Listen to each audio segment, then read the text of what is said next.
incite à réduire le plastique. On a aussi des mesures sur les différents sujets des 3 R. Donc des mesures sur toute la chaîne du réemploi avec des objectifs fixés de réemploi d'emballage, de réduction et des objectifs aussi et des mesures pour favoriser le vrac. Donc tout ce qui est en gros fait pour favoriser le consommateur dans l'utilisation de contenants réutilisables. Plein de mesures aussi sur tous les sujets alimentation et services de repas, avec la fin de distribution de bouteilles en plastique dans certains cadres, l'utilisation de vaisselle réutilisable et non plus de vaisselle en plastique, etc. Donc tout un certain nombre de mesures sur ce sujet alimentaire. Fin des emballages de presse. Aussi des mesures pour améliorer la collecte et enfin des mesures pour favoriser l'achat de produits recyclés, notamment avec des mesures sur les achats publics, avec des obligations donc d'achat de produits fabriqués à partir de produits recyclés. Donc voilà, ça c'est un petit peu le cadre de la loi sur le sujet plastique. Juste, tu peux rester 2 secondes en arrière. Il y a une étude qui a été menée sur le potentiel 3R pour voir comment on peut améliorer sur les différents sujets la réduction des plastiques.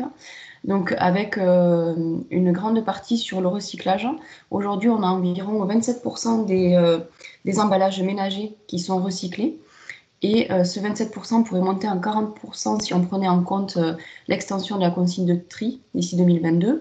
Et donc cette étude conclut aussi qu'il faut mettre le paquet pour accélérer les filières en cours de développement sur ce sujet recyclage. Enfin, sur le potentiel de réduction, donc il y a toute une partie de l'étude qui est sur la réduction. On pourrait réduire encore de 20% les plastiques dans les emballages à usage unique, soit par allègement, suppression ou par des alternatives. Donc pour appuyer tous ces objectifs et du coup ces axes de l'étude pour réduire le plastique, l'État prévoit un soutien fort avec le plan de relance qui vous sera expliqué tout à l'heure par l'ADEME. Donc je ne rentre pas dans le détail, mais il y a en gros 500 millions d'euros sur l'économie circulaire avec une bonne partie sur les plastiques. Et de manière plus ponctuelle et plus modeste à la DREAL, on soutient chaque année des associations d'éducation à l'environnement et au développement durable qui ont un programme en lien avec l'économie circulaire. Alors en fait, il y a des thèmes prioritaires chaque année. L'économie circulaire est souvent présente. Et à titre d'exemple, on soutient en gros des programmes annuels d'associations qui travaillent sur le sujet de l'économie circulaire, mais pas que. Et donc, à titre d'exemple, on a financé des associations qui travaillaient sur le champ de la formation aux alternatives de produits ménagers, donc qui permettent souvent la réduction des contenants en plastique. On a aussi financé des associations, donc vous devez connaître élémentaires, qui travaillent sur le fait de favoriser l'utilisation d'objets réutilisables dans les festivals, notamment la vaisselle.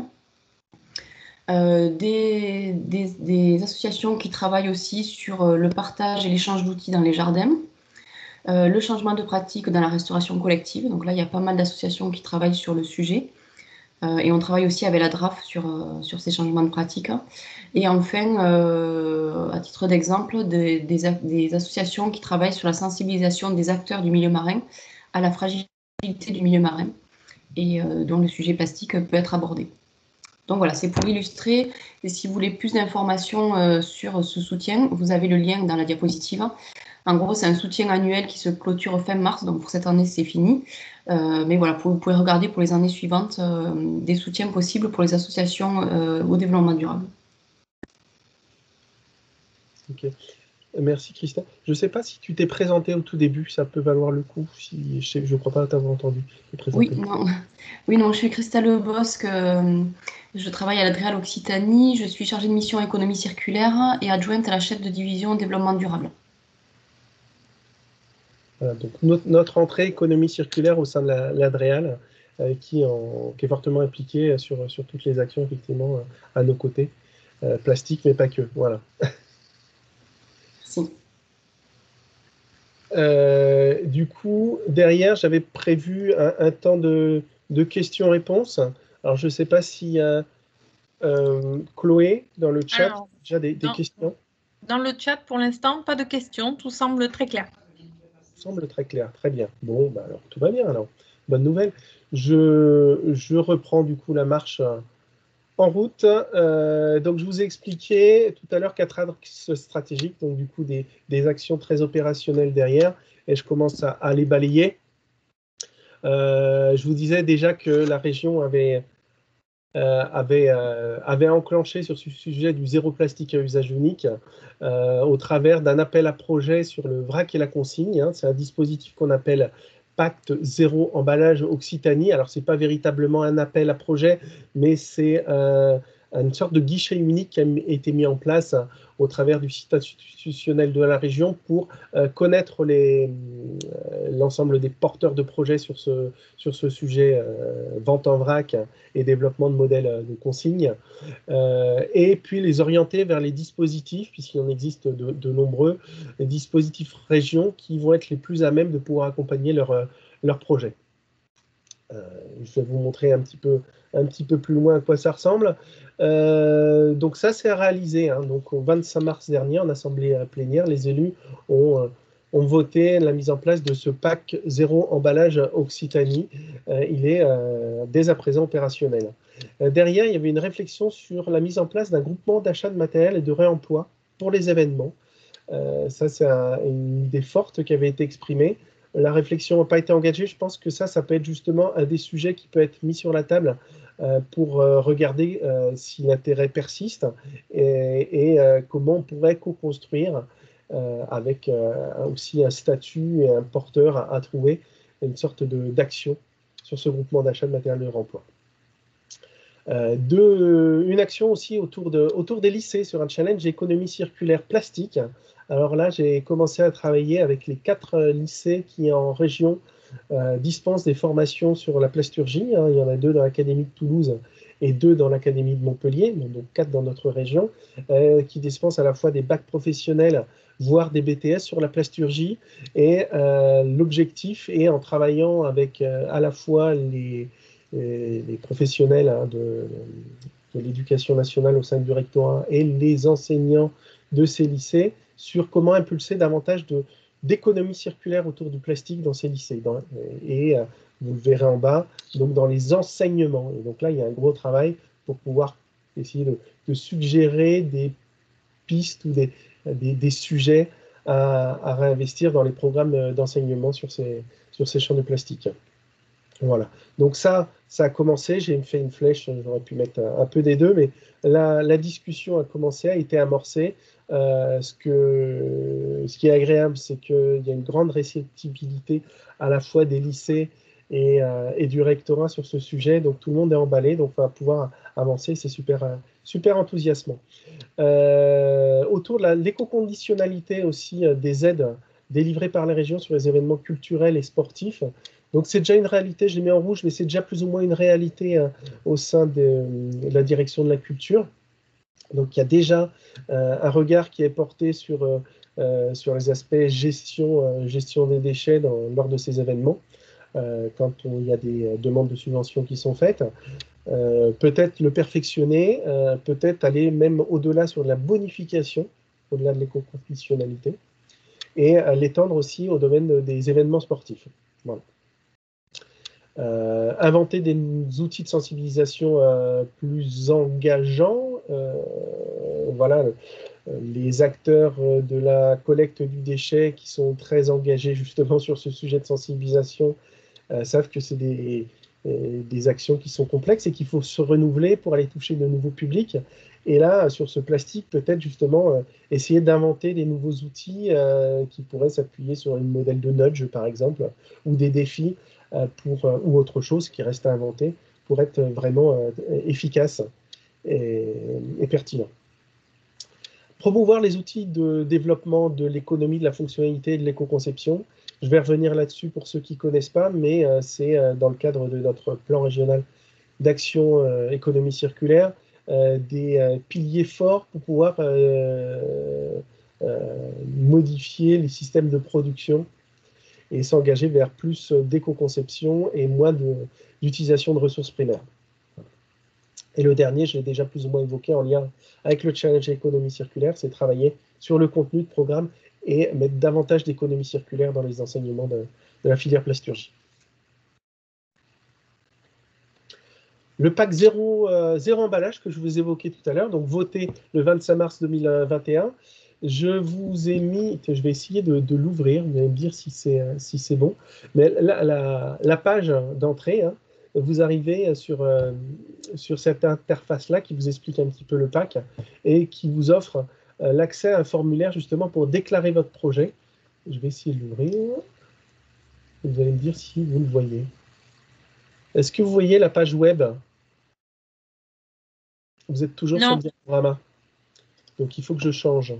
Ok. Hop, hop, hop, hop, hop. Voilà. Là, vous voyez la page web? Vous m'entendez? Oui, c'est bon, on la voit. Voilà. Donc ça, c'est la page d'entrée que je vous évoque. Je vous avais fait une capture d'écran. Mais là, donc, quand vous tapez la région vrac consigne ou pack zéro emballage, vous allez tomber effectivement sur cette page d'entrée-là qui évoque donc la dynamique autour du développement des modèles de vrac et de consigne en région, donc qui a été voté en mars. Quelques définitions, des contextes réglementaires et en quoi la région va pouvoir accompagner ces projets-là. Donc ça, c'est vraiment du blabla introductif et un peu stratégique. Mais après, derrière, c'est le plus important, c'est le pied de la page. Et dedans, donc, vous avez comment remplir la petite méthode pour comment remplir votre formulaire. Avec, par contre, ça, on l'a fait rajouter. Ça marche pas bien avec Explorer, donc utilisez plutôt le moteur de recherche Firefox. Et surtout, derrière, c'est le formulaire à remplir, justement. Un formulaire assez rapide à remplir en une dizaine de minutes. Normalement, c'est fait pour décrire votre structure, entreprise, association ou autre, décrire votre projet, le domaine, vrac, consigne, quel maillon de l'échelle de la boucle consigne, par exemple, la portée territoriale de votre projet, un peu de description de votre projet et d'éventuels besoins financiers que vous avez derrière, le planning, et puis le type d'action que vous allez faire. Est-ce que c'est besoin, que ce soit technique ou financier, est-ce qu'on est dans le cadre d'études préopérationnelles, de faisabilité ou d'opportunité, ou de l'investissement. Voilà. Et les partenariats que vous avez déjà pu tisser autour de vos projets, vous postez, et puis après, donc, du coup, on reçoit une notification et on regarde de ce descriptif quels peuvent être les dispositifs les plus à même de vous accompagner.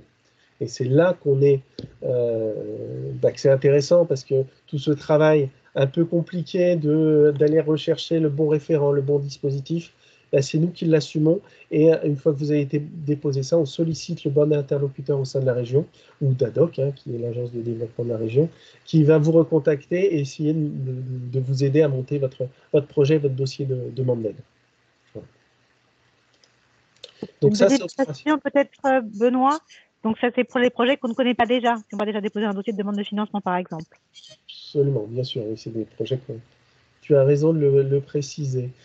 Hop, je reviens à mon écran principal. C'est bon pour vous?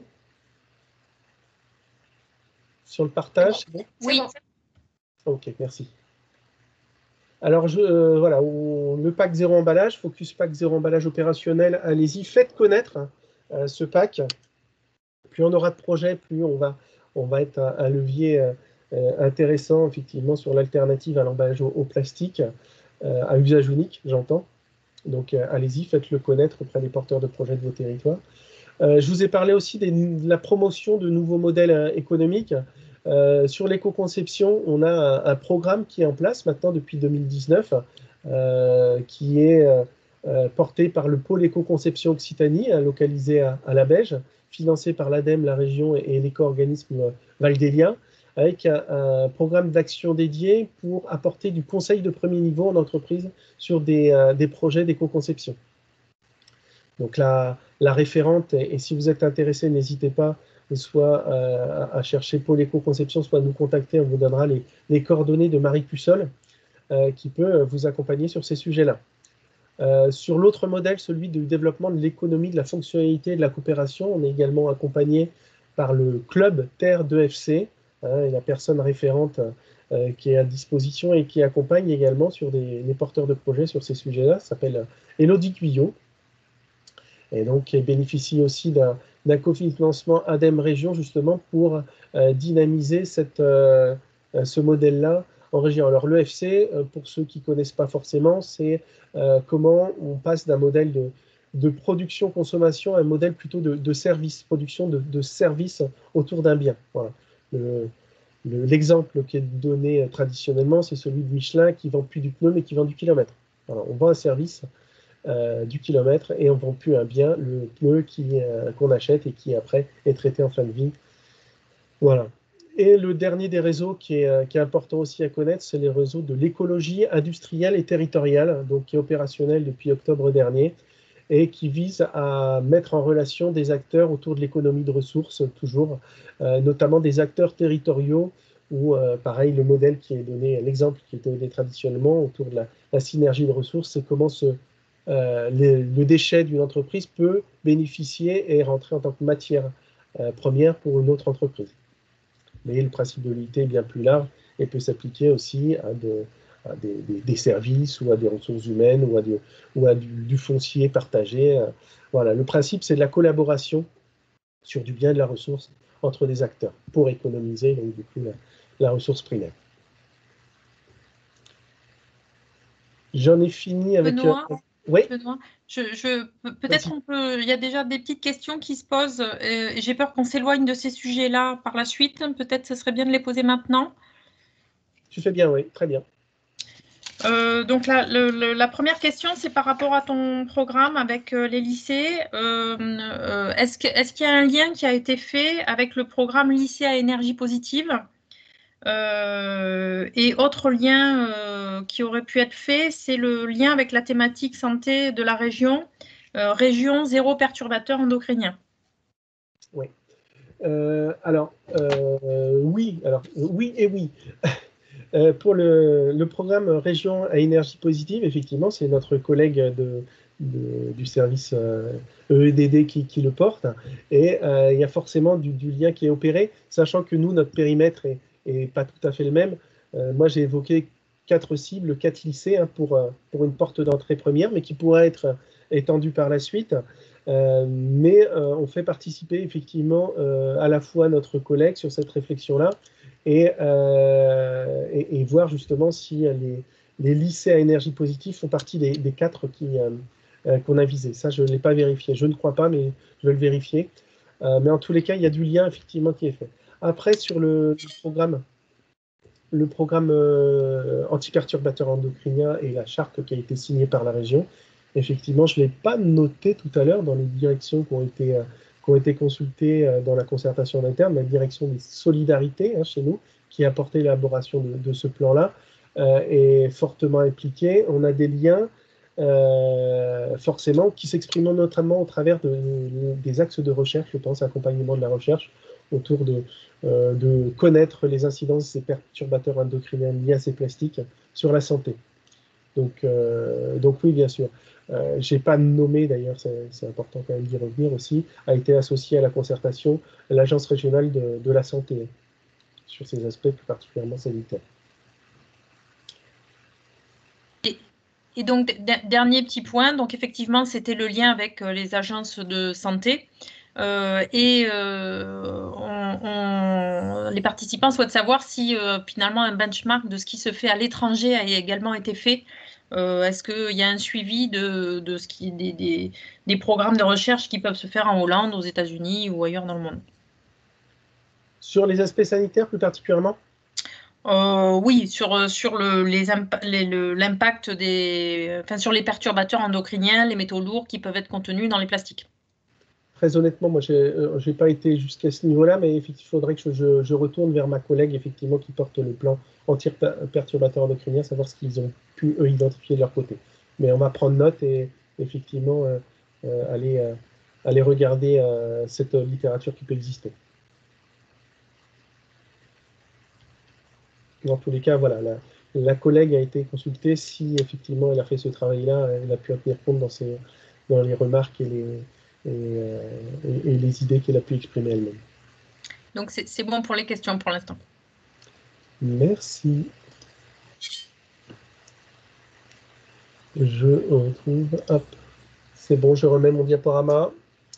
Donc l'axe zéro plastique dans l'environnement, qui est un axe qui tient à cœur beaucoup et qui est forcément dans l'actualité. Alors dans l'environnement, on a toujours tout de suite en tête le sujet maritime qui a été évoqué notamment par Christelle Bosque tout à l'heure de l'Adrial. Mais c'est pas que effectivement l'environnement maritime. Ce plastique de toute façon qui se retrouve en mer, il y a une bonne partie qui provient de l'amont des cours d'eau, qui peut aussi être porté par le vent, mais c'est aussi du plastique qui va venir contaminer l'ensemble des terres de cette région Occitanie. Donc qu'il faut combattre, d'où l'action qui est inscrite tout en bas. On va revenir dessus, la campagne Faisons des merveilles, portée par le Parlement de la mer à la direction de la mer de la région. Donc le CEPRALMAR va nous en parler juste après. Là-dedans, on a le pilotage aussi d'une réflexion et d'une action à l'échelle du bassin méditerranéen. Je parle de pilotage, mais c'est de la collaboration. On sait que notamment la région sud est également fortement impliquée là-dessus et qu'il faut qu'on travaille main dans la main justement pour essayer à l'échelle de la façade méditerranéenne française d'être proactif et d'entraîner dans notre sillage l'ensemble des pays européens et nord-africains sur cet enjeu-là. Mais tout le monde est sensibilisé, donc ça ne va pas être trop compliqué. Donc voilà, c'est un enjeu qui est bien identifié, qui est porté, qui a également été très alimenté, très argumenté dans la vie du Césaire Occitanie récemment. Donc c'est un enjeu majeur de société aussi qui trouve toute sa légitimité dans ce plan-là. Conduire une réflexion sur les incidences des plastiques agricoles. Les plastiques agricoles, c'est les plastiques utilisés par l'agriculture, mais ça peut être des plastiques aussi qui vont venir contaminer les terres agricoles. Donc là-dessus, à réfléchir, notamment avec la Chambre régionale de l'agriculture et des laboratoires tels que l'INRA ou le CIRAD, sur comment on pourrait faire le tour de la bibliographie sur ce sujet-là, et puis continuer à alimenter la réflexion, puisque c'est un enjeu qui est pas neutre aussi. L'appel à projet collecte emballage hors foyer, donc ça c'est en cours, je vous ai marqué, je vais laisser Cithéo nous en parler juste après. L'accompagnement des projets démonstrateurs dans les réseaux d'eau, donc même chose, je l'évoquerai tout à l'heure, mais effectivement comment on va pouvoir essayer de capter ces déchets et ces plastiques dans les réseaux pour éviter qu'ils gagnent les milieux hydrauliques naturels et finalement se retrouvent sur les berges ou en mer, voilà, avec tout un enjeu forcément de capter, de développer des outils adéquats, mais aussi derrière de sensibiliser, de se servir de ce message-là pour sensibiliser le citoyen aux incidences de son geste de tri et de bonne gestion des déchets. L'accompagnement aussi des sites de production de la plasturgie sur la lutte contre les envols, donc ça, Olivia, pareil, Denis nous en touchera un mot rapidement. Le focus sur les actions de ramassage de plage en lien avec la campagne Faisons des merveilles, qui est engagée et dont le CEPRALMAR va nous parler juste après. Comment mieux travailler sur ce sujet économie circulaire, j'ai mis économie circulaire de manière générale et plastique en particulier, avec des acteurs de territoire importants pour nous autour de la préservation du milieu que sont les parcs naturels régionaux et les syndicats de bassin. Voilà. Donc faire connaître l'économie circulaire, faire connaître le plan plastique et voir comment on peut interagir sur ces enjeux de préservation du milieu par rapport aux déchets et aux déchets sauvages et au plastique de manière plus précise, plus particulièrement. Et derrière, un gros bloc autour de la lutte contre les dépôts sauvages. Même chose, je vais laisser Laure Déco, donc Chloé, nous toucher un mot de ce projet-là. Donc du coup, derrière, je donne la main au CEPRALMAR. Donc Mathieu, si tu peux juste te présenter un mot et présenter le programme Faisons des merveilles. Bonjour, Mathieu Hébert du CEPRALMAR, je suis chargé de mission qualité des eaux. Le CEPRALMAR, c'est une structure satellite du Conseil régional, notamment sur la pêche et la conquiliculture. Et puis, on travaille aussi également l'animation de certains groupes de travail dans le cadre du Parlement de la mer. Donc, ce groupe de travail macro-déchets et la campagne Faisons des merveilles est animé notamment par Emeline von Pepperstraat, qui ne peut pas être présente aujourd'hui. C'est pourquoi je la supplée. Et donc, s'il y a des questions et des démarches ou une mise en relation à faire, je vous invite à contacter Emeline pour pouvoir bénéficier de ces outils-là. L'idée de ce groupe de travail, c'était initialement d'identifier des actions au sein du Parlement de la mer qui puissent être en faveur de la lutte contre les déchets plastiques. Et c'est l'ensemble des acteurs de l'Assemblée qui ont identifié cette thématique sur laquelle il fallait travailler. À la suite de quoi, on a fait un travail d'enquête auprès des différents acteurs pour identifier les besoins. Donc, on était, à vrai dire, on avait en tête plutôt des choses assez R&D, assez innovation. Et les associations et les acteurs de sensibilisation nous ont dit, dans un premier temps, on manque de moyens pour les ramassages, d'avoir des choses qui soient réutilisables, durables. Et donc, on a fait des kits pour faciliter, pour mieux accompagner les structures qui font du ramassage collectif et de la sensibilisation. Donc, il y a les kits en eux-mêmes. Donc, il y a pour chaque structure qui le demande des sacs en toile de jute, des gants et un peson. Dans ce kit, il y a également des protocoles. Donc, la réflexion du groupe de travail, ça a été de dire, plutôt que de inventer un nouveau protocole, on renvoie vers ce qui est fait notamment au niveau du Muséum d'histoire naturelle en lien avec l'association qui œuvre en PACA Mer-Terre. Et donc, on a repris leur protocole et on invite, donc c'est pas obligatoire, mais on invite les gens à faire les quantifications selon, il y a 4 protocoles différents, et faire remonter cette information au Parlement de la mer. Et également au MNHN. Et puis, il y a eu un travail dans ce kit-là aussi d'avoir une convention entre les gestionnaires des espaces, les collectivités en charge des déchets et les personnes qui vont faire le ramassage. Et donc, on remet le kit de ramassage à la condition qu'il y ait eu un accord entre les 3 partenaires avant, pour s'assurer que les ramassages de déchets sont faits dans des bonnes conditions, que les déchets vont être bien collectés et pris en charge derrière, et que ça ne va pas être en contradiction avec des politiques de gestion des espaces naturels, avec des moments de nidification, avec de la dune à préserver, ou alors avec des sites qui sont des sites de suivi scientifique sur le nombre de déchets qu'on trouve sur une plage. Et c'est arrivé, donc ça peut être problématique d'avoir une quantification qui est faite et qui est totalement faussée, parce que le week-end d'avant, il y a une association qui a pris l'initiative de collecter sur la plage et qu'on retrouve des choses qui n'ont pas de sens au niveau suivi. Voilà. Et enfin, il y a eu un appel à projet dans le cadre de Faisons des merveilles, où il a été demandé de développer des outils de sensibilisation. C'était remporté par le CPIE du Bassin de Thau, l'Institut marin du Siquarium et la Belle Bleue, où il y a eu un travail sur des outils pédagogiques et notamment un jeu qui est téléchargeable. Il y aura quelques productions en dur certainement, mais le jeu est téléchargeable et accessible. Et les personnes ciblées, ce sont notamment les écoles ou les jeunes, avec un jeu de ramassage des déchets sur une plage avec des outils de communication, de sensibilisation et des choses assez ludiques. Et le jeu est modulable selon qu'on a 2 enfants, 15 enfants, et les activités sont modulables. Donc ça, c'est des choses qui ont été pilotées par Emeline notamment. Voilà, je crois que j'ai fait le tour de l'ensemble des actions du groupe de travail. Merci, merci Mathieu. Du coup, là, sur le diaporama, je ne vous l'ouvre pas, mais vous avez un lien quand vous aurez le document, justement vers cette page également sur Faisons des merveilles, l'accès du coup à quelques chiffres sur tous les événements qui ont été, tous les événements de ramassage qui ont déjà pu avoir lieu.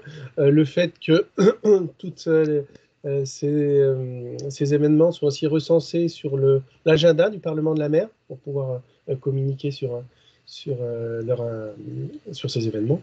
Et vous aurez le jeu auquel fait allusion Mathieu, hein, le jeu pédagogique qui a été produit par le CPIE, l'Institut du Siquarium et puis la Belle Bleue, sur ce sujet du ramassage de plage. Voilà. Merci Mathieu. Je passe la main à suivre à du coup Laure Potvin de l'éco-organisme Citeo. Tu me dis quand il faut que je tourne les slides. Okay. Laure. Bonjour à tous. Tu peux peut-être faire un clic de plus, ça permettra de tout afficher juste. Voilà. Bonjour à tous, je suis ravie d'être avec vous ce matin. Donc, je suis Laure Potvin, la directrice régionale de Citeo. Citeo, donc, qui est en charge de trouver des solutions pour limiter l'impact sur l'environnement des emballages ménagers et des papiers.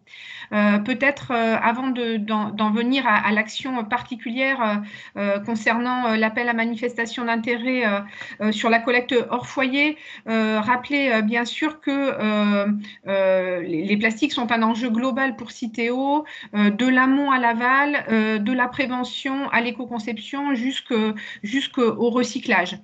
C'est ce que représente hein, cette slide. On travaille beaucoup avec nos industriels à limiter dans un premier temps les emballages plastiques qui sont mis en marché, à les éco-concevoir, réduire leur poids, les simplifier pour les rendre plus facilement recyclables, les supprimer lorsque c'est possible. On a évoqué tout à l'heure avec l'Adréal le sujet de la loi qui va inciter à supprimer tous les emballages plastiques autour des imprimés publicitaires, par exemple. Eh bien, il y a pas mal de recherches qui est fait là-dessus pour soit les supprimer, soit faire ce qu'on appelle un switch matériaux et les remplacer, par exemple, par du papier, voire du papier transparent lorsque cet emballage-là est vraiment nécessaire. Et on travaille beaucoup aussi sur le développement de nouveaux usages pour lutter contre les plastiques à usage unique. Donc, on a eu un autre appel à manifestation d'intérêt hein, sur le réemploi du verre, 34 lauréats au niveau national avec l'ADEME, dont 4 dans la région. Et certains de ces projets, effectivement, qui visent à substituer des emballages en plastique par des emballages en verre. Je pense à Emboîte le Plat du côté de la région toulousaine, par exemple. Donc, bien sûr, travailler sur l'amont, c'est indispensable. Travailler sur l'aval et développer de nouvelles filières de recyclage, on travaille bien sûr là-dessus également, en particulier sur les nouveaux plastiques que l'on peut mettre à la collecte.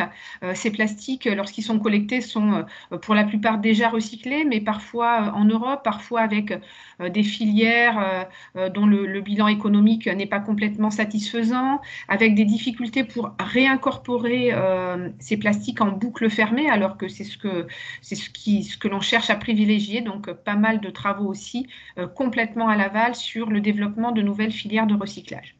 Puis bien sûr, entre les deux, il y a le sujet de la collecte et on sait que pour lutter contre la pollution, contre les plastiques, ça passe par le fait d'améliorer encore le tri sélectif de ces plastiques. On a 2 grands leviers, un que vous connaissez bien, je pense, et sur lequel je ne m'attarderai pas, c'est l'extension des consignes de tri à tous les emballages en plastique. C'est vraiment la première chose à faire. Elle est inscrite dans la loi LTECV avec un objectif de 100% du territoire concerné à fin 2022. On est au national comme en région Occitanie à peu près 50%. On vient de finir une vague d'appels à projets pour lequel on a 10 à 15% supplémentaires des habitants de la région qui se positionnent pour être éligibles à nos appels à projets. Donc, on sera à moyen terme, j'ai envie de dire, à 2/3 de la population. Et puis, il nous restera 1 an l'année prochaine pour finir la montée en puissance. Donc, ça, c'est un projet ambitieux sur lequel beaucoup de collectivités travaillent, bien sûr. C'est un projet qu'on a souhaité compléter très récemment par l'amélioration de ce qu'on appelle le tri en dehors du foyer. Et c'est la raison pour laquelle on a lancé un appel à manifestation d'intérêt spécifique sur ce sujet-là. Alors, l'objectif et dans quel cadre s'inscrit cet appel à manifestation d'intérêt hors foyer?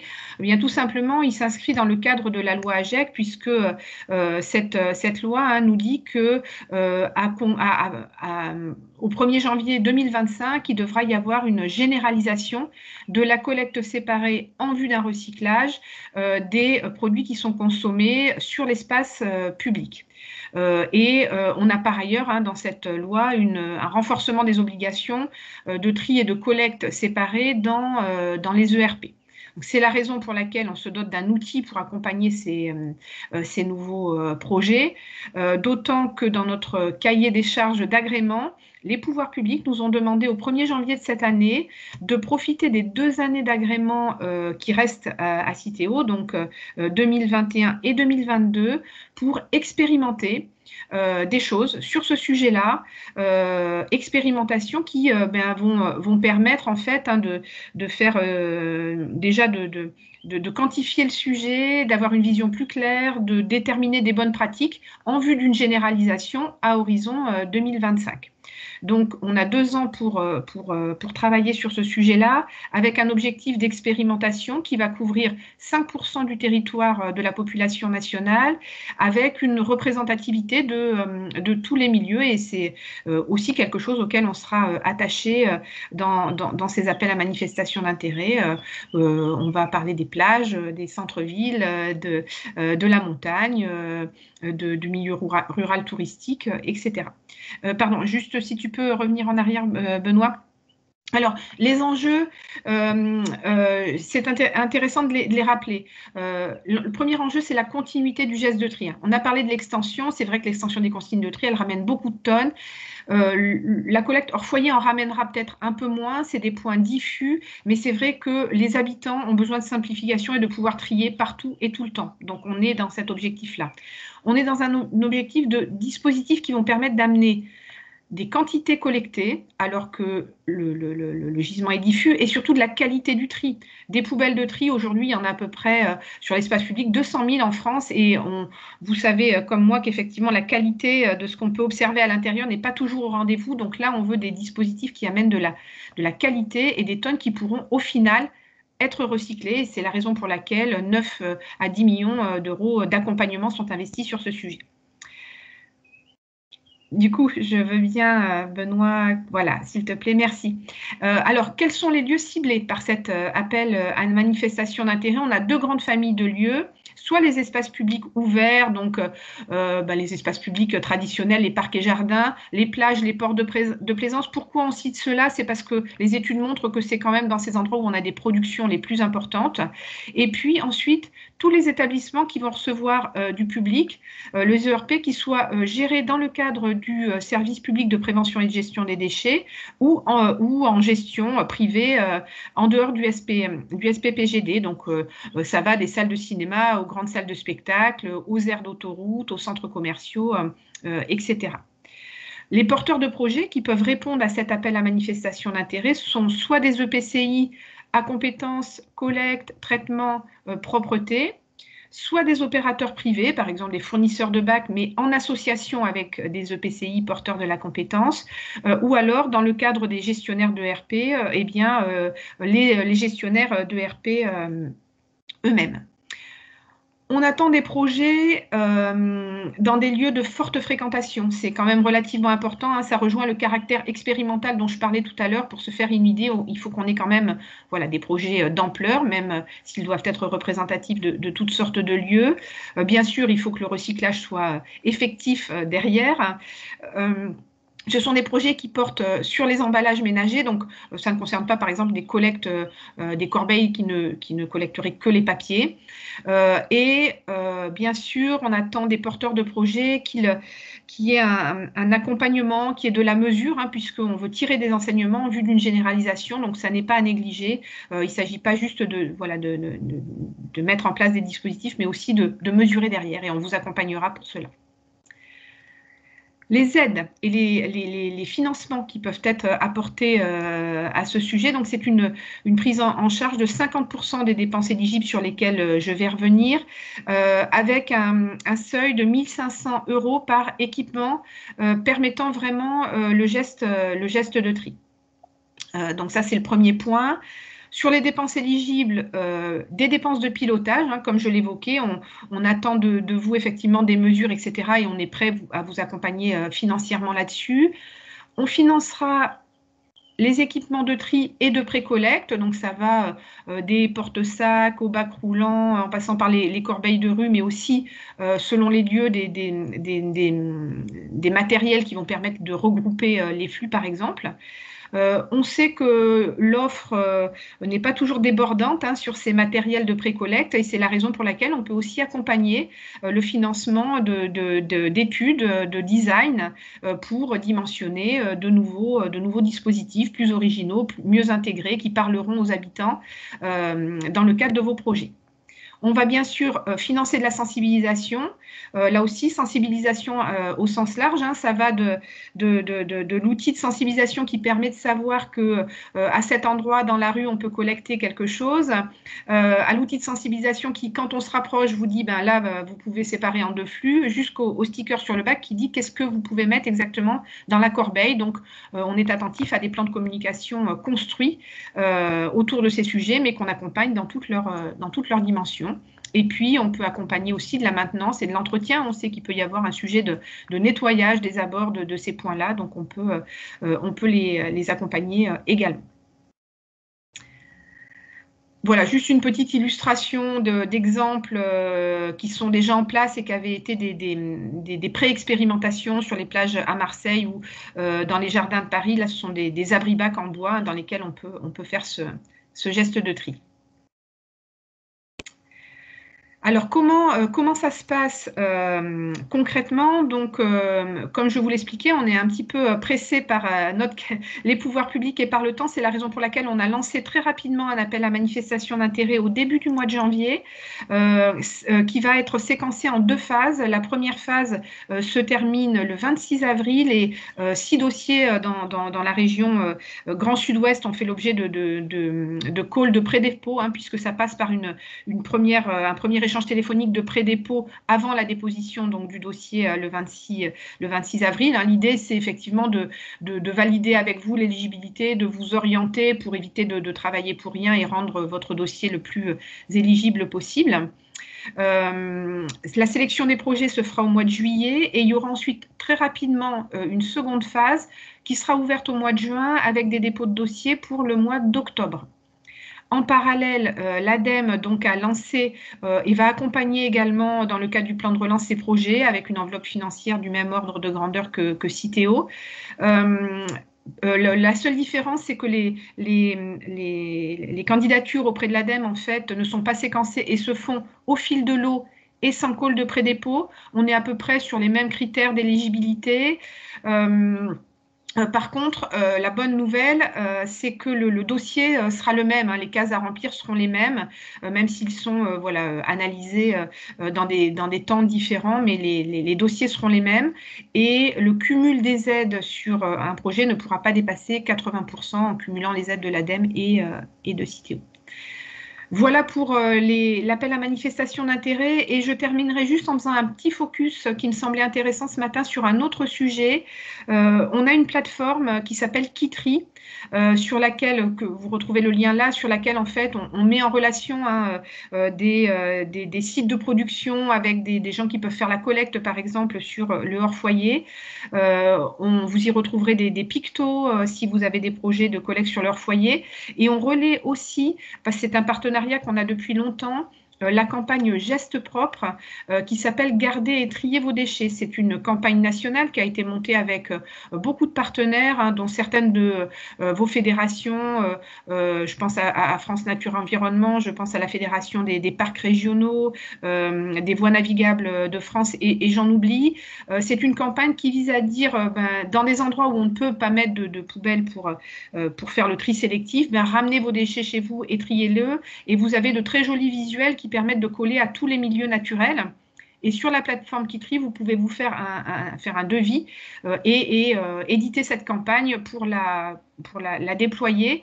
C'est vrai qu'on a eu un bilan l'année dernière et l'année d'avant sur ce qui était déployé au niveau de la région Occitanie et elle est assez peu connue, assez peu développée, alors que sur les massifs des Alpes, par exemple, on la voit beaucoup. Donc voilà, ça me semblait important de rappeler que vous pouviez également utiliser ces outils-là qui existent et sont bien faits. Voilà, j'en ai fini, Benoît, pour ma présentation. Je ne vois pas le chat, je ne sais pas pourquoi. J'ai dû faire une mauvaise manip, mais n'hésitez pas si vous avez des questions. Alors, justement, Benoît, je me permets, il y a une question qui s'adresse à la fois à l'Adréal et je pense un petit peu à Citeo aussi, malgré tout. J'avais une question sur le manque de financement ou de promotion des matières biosourcées et biodégradables. Donc, la question qui se pose, c'est une question qui vient des industriels, c'est qu'en sera-t-il à l'avenir? Alors, le manque de financement ou de promotion finalement des plastiques biosourcés et biodégradables.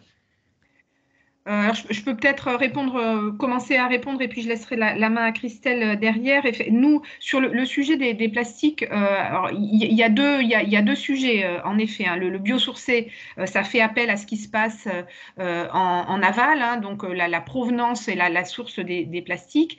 Et là, effectivement, il y a différentes sortes de plastiques biosourcés. Et puis, le biodégradable, ça fait appel à ce qui se passe complètement à la fin de la chaîne et à la dégradation. Donc, c'est bien deux sujets complètement différents. Sur le biosourcé, ce sur quoi on attache de l'importance, nous, chez Citeo, c'est le fait que même s'il est issu de plastique, d'une ressource naturelle, et c'est très bien, on soit dans des matières plastiques qui, derrière, puissent rejoindre les filières de recyclage existantes.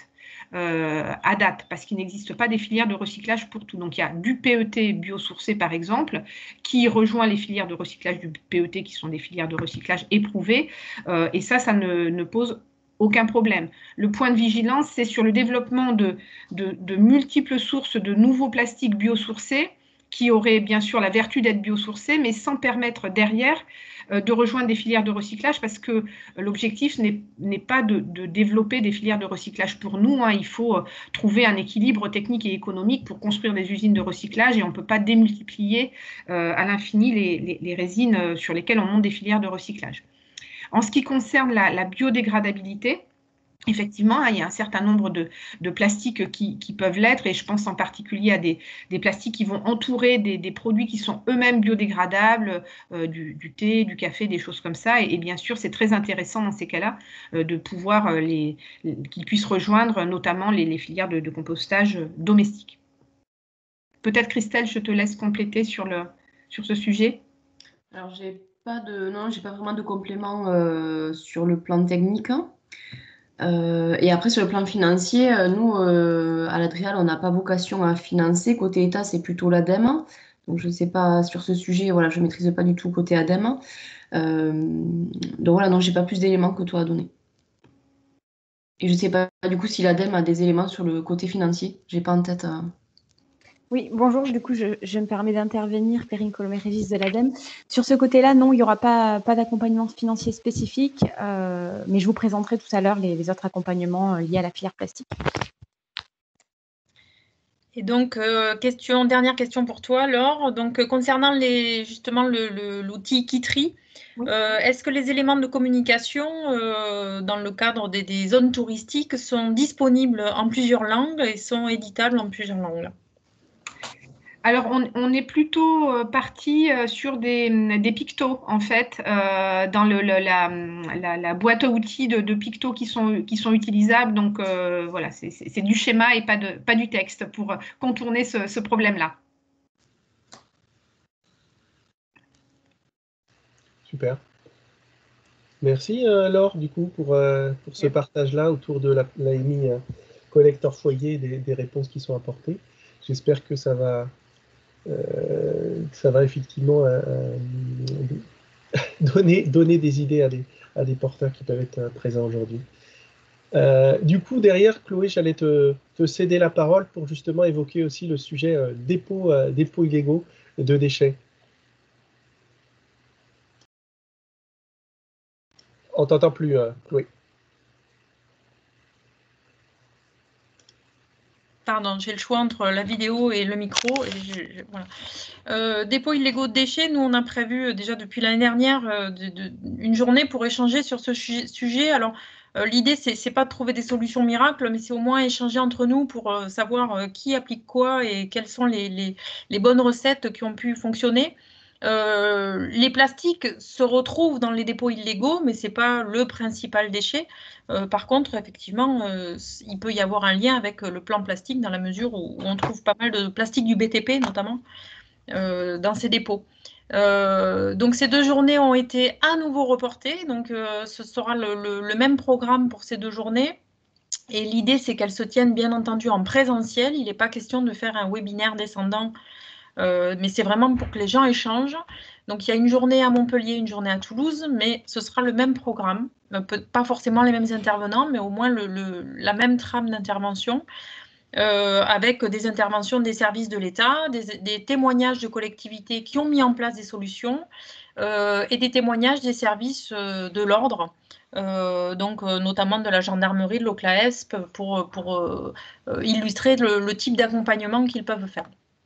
Voilà, donc ces 2 journées sont pour l'instant programmées au mois de juin, crise sanitaire, si la crise sanitaire veut bien s'apaiser d'ici là, et on les maintiendra absolument en présentiel.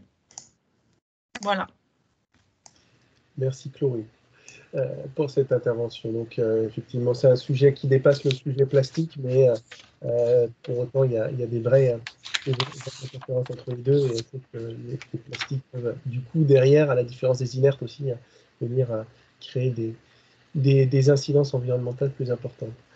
Je continue. Alors moi, très rapidement, j'ai aussi souhaité mettre dans le diaporama, alors vous pourrez aller le voir, je vous ai mis le lien aussi, une vidéo qui a été faite dans le cadre du programme REDplast 66 dans les Pyrénées-Orientales autour d'un bassin versant pour illustrer justement à la fois la dévalaison de déchets plastiques et puis les incidences derrière. Donc c'est un programme qui est, alors je ne sais pas s'il y a des personnes d'ailleurs qui sont présentes qui pourront compléter mon propos, donc coporté par l'Université de Perpignan, le Bureau d'études Cinéo, le CEFREM, l'université, et des associations Nostramar et puis Citeco 66. Donc ça montre vraiment le dynamisme autour de ce sujet de la nécessité de piéger les déchets véhiculés par les cours d'eau et puis de communiquer dessus. Hein.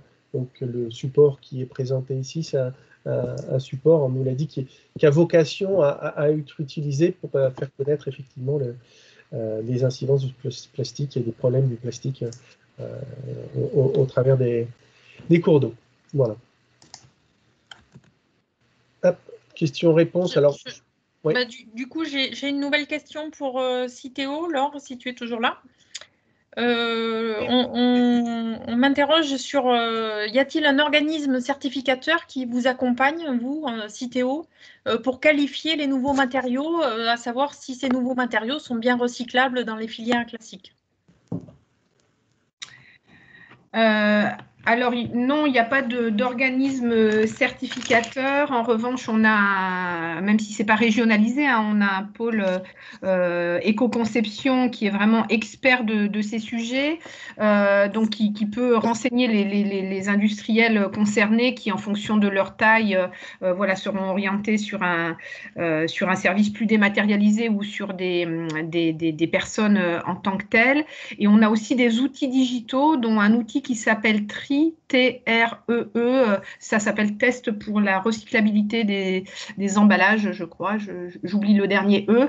Et ça, c'est vraiment un outil qui est à disposition de tous et sur lequel, en fait, en rentrant les caractéristiques de son emballage, le matériau principal, mais aussi les matériaux secondaires qui peuvent parfois être des polluants, etc., ça vous conduit, au fil de plusieurs questions, à vous dire si il est recyclable ou pas, s'il y a il pourrait le devenir parce qu'il y a de la R&D sur ce sujet, etc.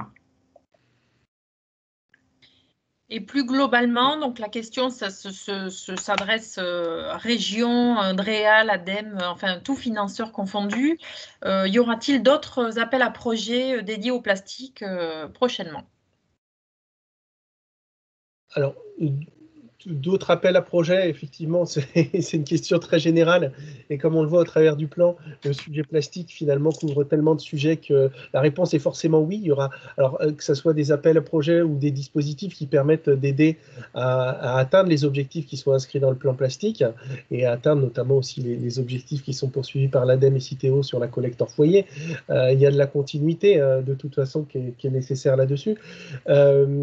Donc, en fonction des sujets, peut-être une question à préciser. Oui, il y a forcément des appels à projets soit spécifiques, soit plus généralistes, qui vont permettre d'accompagner des projets autour du plastique. Pour compléter pour Citeo, donc sur le sujet des appels à projets à l'extension des consignes de tri, il reste une vague d'appels à projets, la 5e, qui sera ouverte à partir du mois d'octobre. Sur le sujet du réemploi, on a eu, je l'ai évoqué tout à l'heure, donc cet appel à manifestation d'intérêt sur le réemploi du verre. Nous n'en avons pas qui s'est terminé en fin d'année dernière et les lauréats viennent d'être choisis. On n'en aura pas d'autres pour l'instant. Pourquoi? Parce que déjà, on va suivre les projets engagés, tirer des enseignements, mais surtout parce que pour nous, cette année, elle est surtout consacrée au travail que nous demande la loi AGEC de définir des gammes d'emballages réemployables en vue du développement au niveau national du réemploi. Donc, on doit présenter une copie au pouvoir public sur ces sujets. C'est un gros travail.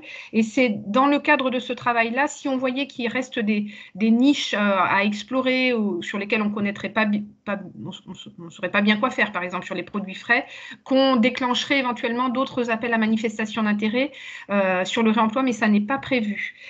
Et enfin, peut-être un petit peu de teasing, de la même manière qu'on nous a demandé de travailler sur le hors-foyer, on sait que dans la loi AGEC, on va travailler demain alors non pas sur l'ensemble des dépôts illégaux, mais sur ce qu'on qualifie de déchets abandonnés. Donc là aussi, il n'y a pas que des plastiques, mais il y a aussi des emballages plastiques. Et dans ce cadre-là, donc sur le point particulier des déchets abandonnés, il est possible qu'on ait un appel à manifestation d'intérêt dans l'année qui arrive. Et dans ces cas-là, je reviendrai vers vous pour vous en informer. Sur le sujet, donc, consigne, du coup, par rapport à ce que dit Laure, c'est vrai que du coup, la transition se fait aussi par rapport au nouveau pack zéro emballage que je vous ai évoqué tout à l'heure, qui est maintenant opérationnel, qui permet d'accompagner les projets vraiment qui émergent sur le territoire et qui aussi a pour ambition d'essayer de mettre de fédérer ces acteurs-là pour qu'il y ait des complémentarités qui se créent entre les acteurs dans la boucle vertueuse de la consigne. Donc, ce n'est pas un appel à projet, c'est le fameux pack zéro emballage que j'évoquais tout à l'heure. Alors, concernant les financements, plus précisément, y aura-t-il un appel à projet autour de l'impact? Alors, on est sur de l'impact santé des microplastiques et nanoplastiques en santé humaine, parce que beaucoup d'intervenants ont rappelé qu'il y avait énormément de travail de recherche qui se faisait sur le sujet, notamment à Banyuls au CNRS. Donc la question est, y aura-t-il finalement des aides publiques sur ce sujet-là prochainement? Alors, de la même manière, je vais répondre de la même manière. Il n'y a pas forcément un sujet plastique, un appel à projet plastique qui va être conduit, mais par contre, notre direction de la recherche, avec laquelle on a l'habitude de travailler, va regarder, je ne sais pas si notre collègue Méline est encore là, mais vont regarder d'un regard bienveillant tous les programmes de recherche qui pourraient être leur proposés autour du plastique, mais de manière générale, sur les aspects incidence forcément, mais aussi sur les sujets de matériaux, donc recyclabilité, biosourçage, et ainsi de suite. Donc, d'une part, il y a ça dans les appels à projets classiques et permanents de la direction de la recherche. Et puis, il y a un dispositif qui est en train d'être élargi à l'économie circulaire qui pourrait intégrer aussi ces sujets-là, qui s'appelle les défis clés. Je pense que les laboratoires qui sont là connaissent. Et le PRECO, donc c'est le pôle recherche en économie circulaire, qui est partie intégrante de l'équipe du PRAEC que j'ai évoqué tout à l'heure, réfléchit justement à définir le contour de ces défis clés sur les aspects économie circulaire. Donc, on leur suggérera également de fortement intégrer l'objet et la thématique plastique. Oui, Alors, à souligner également donc, que Citeo travaille avec Expédition 7e continent et partenaire d'Expédition 7e continent. J'avais vu qu'ils étaient inscrits, je ne sais pas s'ils sont là aujourd'hui, mais tant sur la dimension sensibilisation, hein, puisqu'ils font de la sensibilisation à la pollution des mers qui commence sur la Terre, mais aussi sur la partie recherche en fait, de leur programme sur les nanoplastiques en particulier. Donc, j'ai deux dernières questions. Alors, toujours sur du financement, donc la constitution d'une filière de recyclage de polystyrène expansé des ménages et des industriels peut-elle être accompagnée aujourd'hui?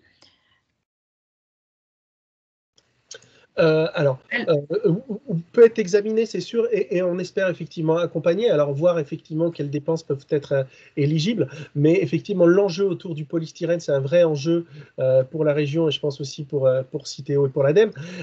Donc on a forcément ce sujet polystyrène qui existe, donc on connaît effectivement CIRAP à Remoulins, qui est un acteur qui est fortement concerné par le sujet, mais il y a également une étude qui est en cours autour du polystyrène utilisé par les criées hein, pour le transport de poissons frais. Oui, et puis il y a déjà des choses qui existent. Veolia est historiquement impliqué sur ce sujet-là. Alors c'est un peu compliqué en ce moment, mais il y a tout intérêt effectivement à capitaliser sur l'historique pour essayer de développer, que ce soit pour le polystyrène ou pour d'autres résines, des filières qui vont permettre de maximiser le recyclage. Peut-être pour compléter sur ce sujet, on le regarde de près bien sûr, mais c'est vrai qu'on est aujourd'hui plutôt sur une approche nationale. Donc il y a un consortium d'acteurs qui s'appelle le consortium PS24 qui s'est monté pour voir et qui est en train d'étudier l'intérêt de monter au niveau national une filière de recyclage du polystyrène pour un retour aux usages alimentaires, parce que c'est vraiment l'attente en fait des industriels, hein, c'est de pouvoir faire ce recyclage en boucle fermée, qui d'ailleurs est attendu des consommateurs et qu'on peut retrouver sur certaines bouteilles aujourd'hui, mais qui n'est pas possible sur les pots de yaourt en particulier ou sur les barquettes. Et je pense que c'est à l'issue des travaux de ce consortium que effectivement seront établis l'intérêt de monter quelque chose. Alors au niveau national, ça ne veut pas dire que c'est pas en région Occitanie, mais simplement pour dire aussi qu'il n'y aura peut-être pas 50 usines à monter en France sur ce sujet-là. On est hein, sur ces filières plutôt sur des usines de grosses capacités, surtout si on va vers la voie du recyclage chimique qui nécessite des investissements coûteux et qui s'amortissent sur pas mal de tonnes, parce que le principe est bien de trouver un équilibre écologique et économique à ces filières de recyclage. En tout cas, alors là encore, désolé pour le chat, mais si vous voulez que je vous mette en contact avec ce consortium-là, n'hésitez pas à revenir vers moi, je le ferai avec plaisir. Donc, pour ton information, Laure, cette expédition 7e continent est bien là, donc au travers d'Isabelle, avec une prochaine mission en mer d'Alboran. D'accord. Je souhaitais revenir juste, après je pense qu'il va falloir avancer, mais donc les industriels concernant les plastiques biodégradables, donc on nous fait remarquer que la filière existe déjà, mais qu'en fait sa problématique c'est qu'elle peine à se faire connaître.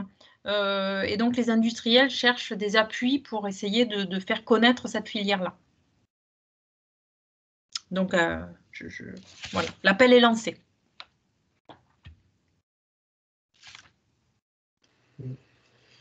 Comme tu disais, Chloé, on a déjà largement dépassé. On va essayer d'enchaîner sur la suite, mais on va revenir sur des questions-réponses après. Et puis, de toute façon, on essaiera d'échanger les contacts. Donc là, aujourd'hui, on prend connaissance de ces sujets, de ces questionnements, mais la discussion pourra se poursuivre. Bien au contraire, c'est vraiment l'objectif. Hein. Voilà.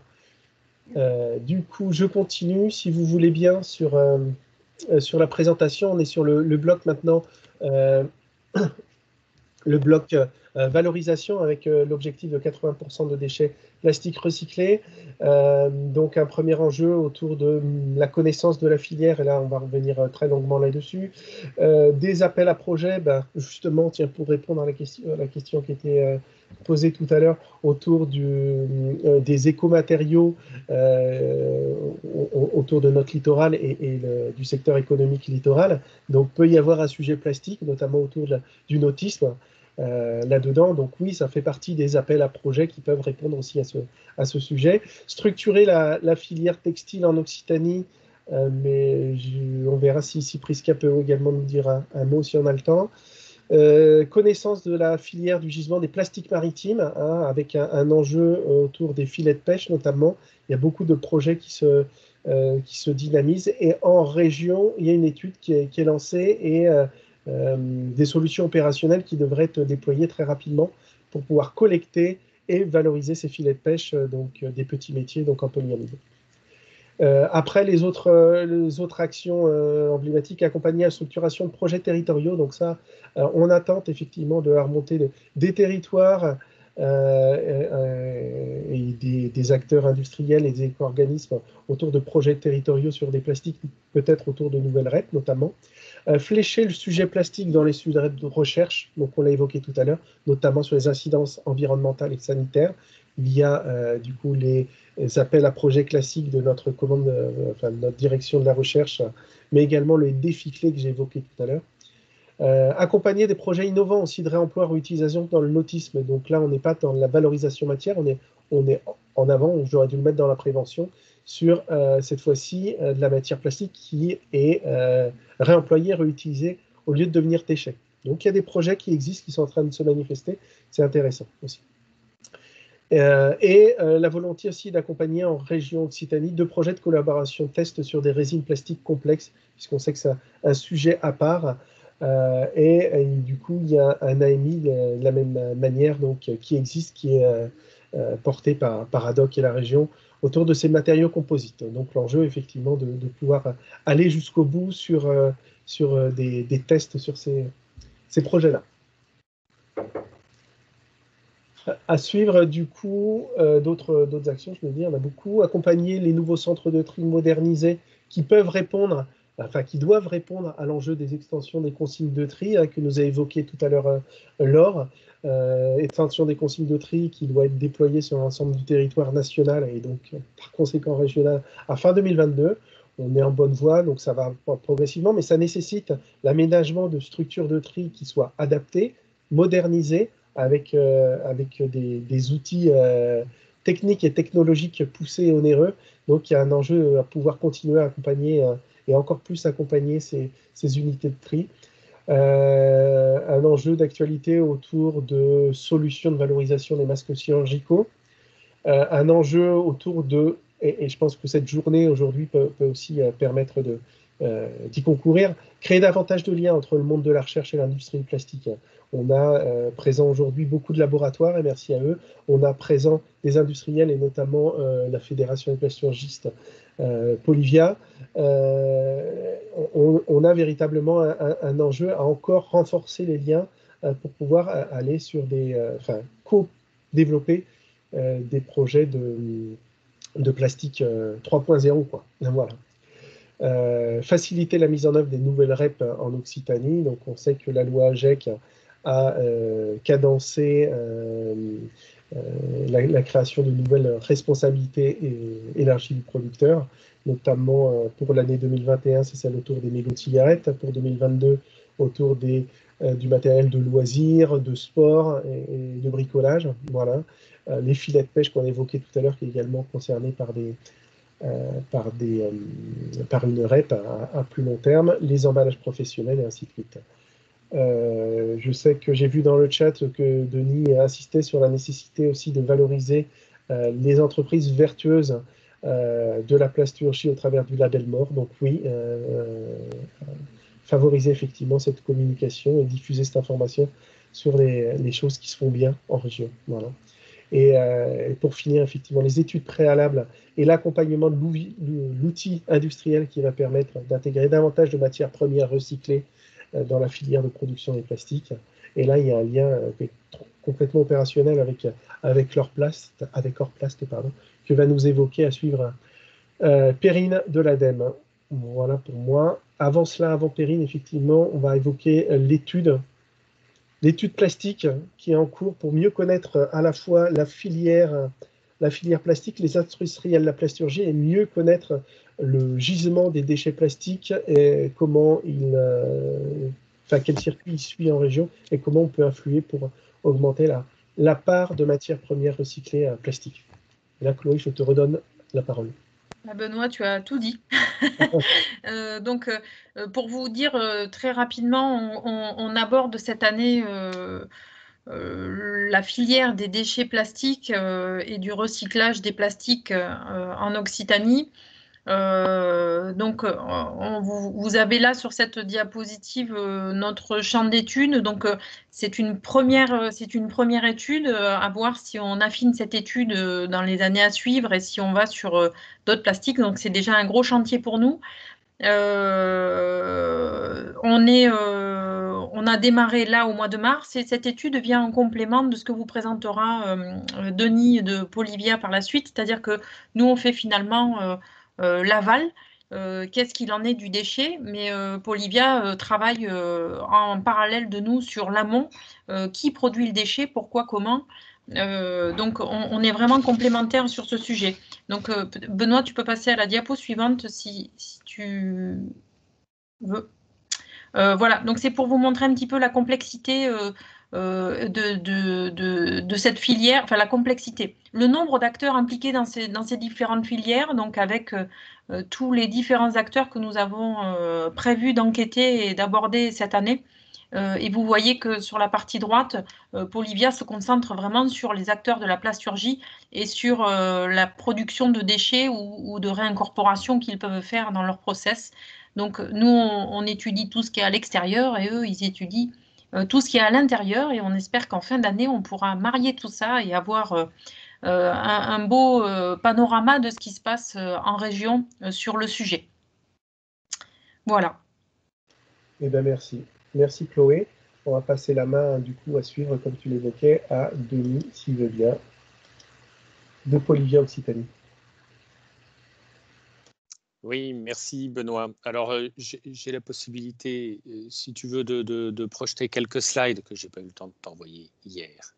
Donc, je peux les diffuser si vous le souhaitez. Voilà, super, je vais faire ça. Je te laisse la main. Merci. Faire rapidement. Donc, je me présente pour ceux qui ne me connaissent pas pendant que j'accède à mon PowerPoint. Tu me dis, Benoît, quand vous le voyez. Je pense que vous allez le voir. Moi, je suis Denis Hérault, le délégué régional du syndicat national de la plasturgie. C'est l'organisation professionnelle de l'ensemble des industriels sur le territoire, des plastiques et composites. On est actif dans toutes les régions de France. Il y a des représentants. Je ne sais pas si vous avez la présentation à l'écran. Moi, je ne l'ai pas. Si, on a la présentation. Si vous l'avez. On l'a, oui. Ok, super.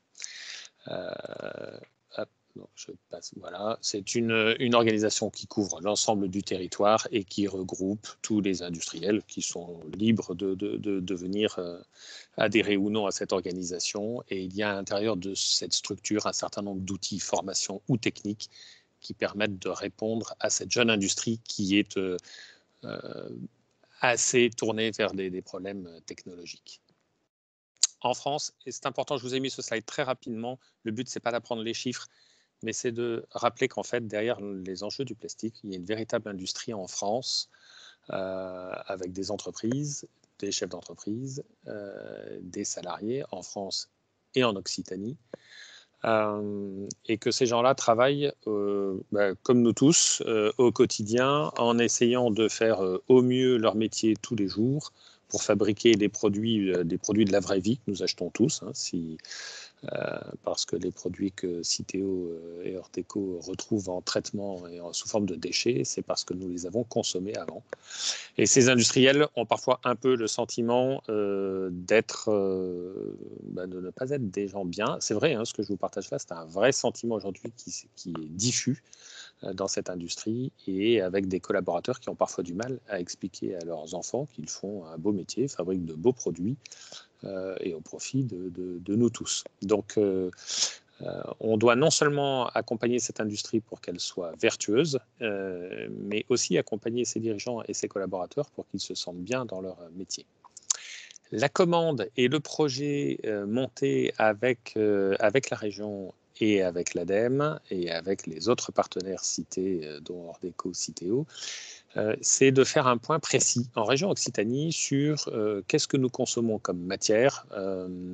Vous voyez quelques chiffres, là, 56 000 tonnes, dont MPR, des matières premières recyclées, 5 900 tonnes. Ce sont des chiffres collectés, ne les prenez pas en tant que tels, ce sont des informations partielles, puisque l'enquête a débuté il y a 2 mois et que nous allons rencontrer toutes les entreprises transformatrices de matières plastiques et composites en région pour recueillir des données très précises sur ce qu'elles transforment et sur ce qu'elles génèrent comme déchets. Donc, le distinguo que vous avez là, c'est le tonnage entrant, par exemple 56 000 tonnes de matière plastique globale entrent pour l'instant dans les 28 entreprises prospectées et elles achètent 5 900 tonnes de matière recyclée. Voilà, donc ça vous donne une idée de la proportion de consommation de matière recyclée. Un petit aperçu de ce que vous avez en région. L'Occitanie n'est pas une région très développée en matière de plasturgie. Il y a des régions de France où l'industrie des plastiques et des composites est beaucoup plus développée. Néanmoins, vous avez les moyens en région de répondre à peu près à la demande de tous les marchés, le bâtiment, l'automobile, l'aéronautique bien sûr, l'alimentaire avec l'emballage, et puis les 30% restants, ce sont les autres secteurs, la santé, le jouet, le tourisme, voilà.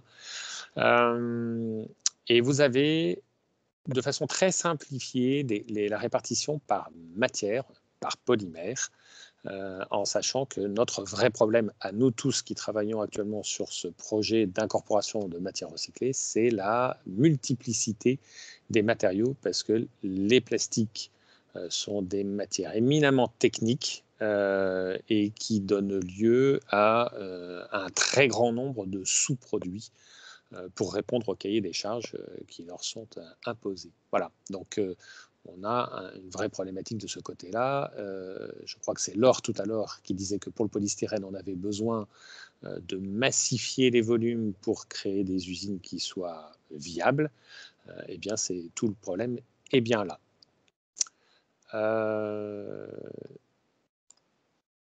Quel est l'objet de notre démarche d'enquête? Nous avons recruté un jeune ingénieur, je vous le disais, pour faire ce travail. Eh bien, c'est d'aller identifier ce qui est généré comme déchets dans les entreprises et puis de savoir ce qui était recyclé, recyclable. Puisque l'objectif de la région, c'est 0 déchet ultime et 80% de déchets recyclés. Comment y arrive-t-on? On s'aperçoit là, à ce stade de notre enquête, au bout de 2 mois, que l'on a identifié 4600 tonnes de rebut générés par la production de pièces plastiques. Et en interne, on en recycle 1200 tonnes. Donc ça veut dire que les industriels, assez spontanément, recyclent déjà eux-mêmes une partie des déchets qu'ils produisent. Mais il en reste. Et ce reste, qu'est-ce qu'on en fait et pourquoi est-ce qu'on a du mal à le réintégrer dans les productions? On a du mal pour des raisons techniques, c'est 70% du problème. Pour des raisons marketing, c'est-à-dire que les donneurs d'ordre ne veulent pas de matière recyclée dans les productions, ce qui se comprend, à la limite à choisir entre une matière vierge, pure, très propre, et puis une matière recyclée. Un donneur d'ordre va demander à son fabricant de n'utiliser que du vierge. Voilà, donc il faut convaincre le donneur d'ordre aussi. Et puis des problématiques financières, mais ça on va y venir, comme sur les problématiques techniques, on a des solutions à leur proposer. Et c'est l'objet, je vais assez vite, hein, mais c'est l'objet de cette campagne, c'est-à-dire qu'en même temps que nous allons voir les entreprises, nous faisons la promotion des solutions. Parce que les solutions existent et les plasturgistes, les industriels font partie de cette solution. Alors, Benoît l'a évoqué, il y a le label MORE. Le label MORE, c'est un label qui valorise les entreprises qui incorporent déjà des matières recyclées dans leur production. C'est du marketing, mais c'est du marketing qui va finir par avoir une influence sur les donneurs d'ordre pour valoriser les entreprises qui rentrent dans cette démarche. Antoine Breuillac a aussi la capacité à déclencher ce que nous avons appelé des diagnostics légers. C'est-à-dire que vous avez des industriels petits, qui ne savent pas, parce que c'est compliqué de savoir, qui ne savent pas typiquement sur quelle part de leur production ils vont pouvoir incorporer des matières. Et quand bien même ils le pourraient, est-ce que ces matières recyclées existent? Est-ce qu'il y a une filière? Est-ce qu'il y a des fournisseurs? Est-ce que c'est fiable? Est-ce que c'est pérenne? On va leur faire un diagnostic qui permet de répondre à cette question. Et quand ils ont la réponse à cette question, ils ont, je vous le disais tout à l'heure, des freins technologiques.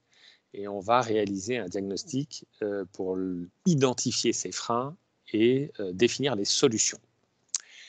Une fois qu'on en est là, on n'est plus très loin de mettre en œuvre un processus actif. Et là, on va faire appel, et Perrine va reprendre la parole pour vous en parler, on va faire appel à Orplast. C'est un volet d'action de l'ADEME très complet et on en assure, nous, la promotion en interne auprès de chacune des entreprises et en les incitant à faire sauter tous ces verrous psychologiques, techniques et à mettre en œuvre l'incorporation de matières recyclées. Le vrai outil de mesure à la fin de cette action, eh bien, ce sera de mesurer le tonnage des matières plastiques incorporées dans les productions. Le contact à retenir, c'est celui d'Antoine Breuillac, puisque c'est lui qui, d'un point de vue très opérationnel, va aller dans les entreprises et va déjà dans les entreprises pour promouvoir l'incorporation des matières plastiques recyclées. Je suis allé vite. Benoît, Perrine, est-ce que j'ai été complet? Est-ce que j'ai dit tout ce qu'il y avait à dire? Je conclurai juste en revenant, puisque c'est moi qui posais les questions, sur les matières biodégradables. Il faut savoir qu'en région Occitanie, on a une filière qui existe dans ce domaine-là. Et on a souvent la tentation d'aller trouver des solutions exotiques avec des produits en bambou, avec toutes sortes de choses qui viennent d'ailleurs, qui sont parfois pas plus écologiques d'ailleurs que les produits qu'elles remplacent. Et on a une filière biodégradable qui aujourd'hui ne trouve pas d'écho. C'est-à-dire que ces produits ne sont pas mis en avant. Il n'y a pas d'exigence pour, par exemple, on interdit le plastique dans les cantines, mais pourquoi pas rendre obligatoire, au contraire, les barquettes faites avec des matériaux biodégradables. On a des industriels aujourd'hui qui sont très en attente et l'absence de propositions dans ce domaine-là est un peu gênante parce que finalement, on n'arrive pas à bien travailler sur ce thème local. Perrine, je vous laisse la parole. Merci Denis, merci Benoît et bonjour à tous. Donc, je suis ravie d'être là ce matin avec vous pour vous présenter en fait les dispositifs d'aide de l'ADEME dans le cadre du plan de relance qui sont dédiés à la filière plastique. Donc voilà, j'enchaîne sans transition, mais du coup, je ferai écho à ce que vient de présenter Denis et puis ce qui a été présenté précédemment. Donc en deux mots pour me présenter, donc je suis Perrine Colomer-Régis et je suis chargée de mission économie circulaire au sein de la direction régionale Occitanie de l'ADEME. Et donc là voilà, on a quelques minutes pour voir ensemble les dispositifs qui ont été mis en place dans le cadre du plan de relance. Christelle l'a évoqué tout à l'heure, hein, l'ADEME a vu son fonds économie circulaire augmenter de façon très significative dans le cadre du plan de relance, hein, puisqu'il y a 500 millions qui sont dédiés à l'économie circulaire. Et sur ce montant-là, il y a plus de 200 millions qui sont dédiés à la filière plastique, donc pour accompagner les entreprises et les collectivités sur des actions que je vais vous présenter, que ce soit réemploi, réutilisation, recyclage, éco-conception. À l'heure actuelle, et ça a également été dit, hein, on a beaucoup d'enjeux liés au plastique, encore trop peu de matières plastiques recyclées qui sont réintégrées dans de nouveaux produits. Et on sait aujourd'hui que l'éco-conception, le réemploi, la réutilisation, le recours au vrac permettent de limiter la mise sur le marché de produits en plastique à usage unique et donc les impacts environnementaux qui peuvent être associés. C'est dans ce contexte que l'ADEME propose un accompagnement aux acteurs de la filière plastique, en fait à chaque étape de la chaîne de valeur. Donc, c'est ce qu'on voit un petit peu sur cette diapositive. Et j'en profite pour vous dire que l'ADEME a publié une petite plaquette, en fait, là, qui s'appelle Incroyable mais vert, que vous pouvez retrouver sur le site de l'ADEME et qu'on pourra vous transmettre, qui justement détaille toutes les mesures à ces différents stades. Hein. Donc voilà, plusieurs dispositifs qui ont été lancés aux différents stades de cycle de vie du produit, que ce soit au niveau de la production, de la fabrication de produits finis ou de la fin de vie. Donc ça fait beaucoup de dispositifs. Je vais tâcher de vous les présenter de la façon la plus brève et synthétique possible, sachant que ensuite je reste évidemment à votre disposition s'il y a des questions. Mes collègues du pôle économie circulaire également. Et puis en fait, tous les dispositifs sont détaillés avec leurs conditions d'éligibilité sur notre site Agir pour la transition écologique que je vous présenterai dans quelques minutes. Alors d'abord, puisqu'il y a eu pas mal de teasing sur cet appel à projet, on va rentrer quelques minutes sur l'appel à projet national hors plast, objectif recyclage plastique, qui s'adresse donc aux petites, aux moyennes et aux grandes entreprises et qui vise à soutenir financièrement l'intégration de matières premières de recyclage, donc MPR, j'utiliserai ce terme ensuite, donc MPR plastique par les plasturgistes ou les transformateurs qui font la transformation de la matière première en produit. Aujourd'hui, c'est vrai que la MPR est confrontée à un déficit d'image lié souvent en fait à une méconnaissance de ses qualités et donc parfois aussi à une incompatibilité technique. Et donc, on va essayer d'améliorer ce taux-là parce que finalement, il y a quand même un impact, un véritable gain en fait environnemental. Si on améliore cette incorporation. Donc c'est pour cette raison que le dispositif hors place avait été lancé. Donc il y a quelques années, on n'a pas attendu le plan de relance, ça avait été lancé en 2016 pour une première édition, avec cet objectif de soutenir le recyclage en fait par l'aval de la filière pour créer cette augmentation de volume de MPR consommé. Il y a eu une seconde vague en 2018. Aujourd'hui, on est à la 3e édition. Donc dans le cadre du plan France Relance, ça a commencé en décembre et ça se terminera en septembre 2022, donc avec 6 phases. Et donc la prochaine phase de clôture aura lieu le 1er juillet. Alors, en 2 mots, en gros, qu'est-ce que c'est hors place et qu'est-ce qu'on peut accompagner? On peut accompagner du soutien au diagnostic et des études de faisabilité, du soutien à l'investissement, l'incorporation de MPR, du soutien également aux études pour les donneurs d'ordre, ça c'est une nouveauté depuis début mars. Sachant que les études, elles peuvent être aidées jusqu'à 70% des dépenses éligibles et les investissements à hauteur de 55% des dépenses éligibles, dépendamment en fait du projet, d'une part évidemment, et de la taille des entreprises. En gros, aujourd'hui, on a des entreprises qui n'utilisent pas du tout des MPR et qui veulent étudier cette possibilité-là en faisant des tests et des études et puis ensuite des investissements liés. Et puis, les entreprises qui en utilisent déjà mais qui souhaitent augmenter le taux de MPR.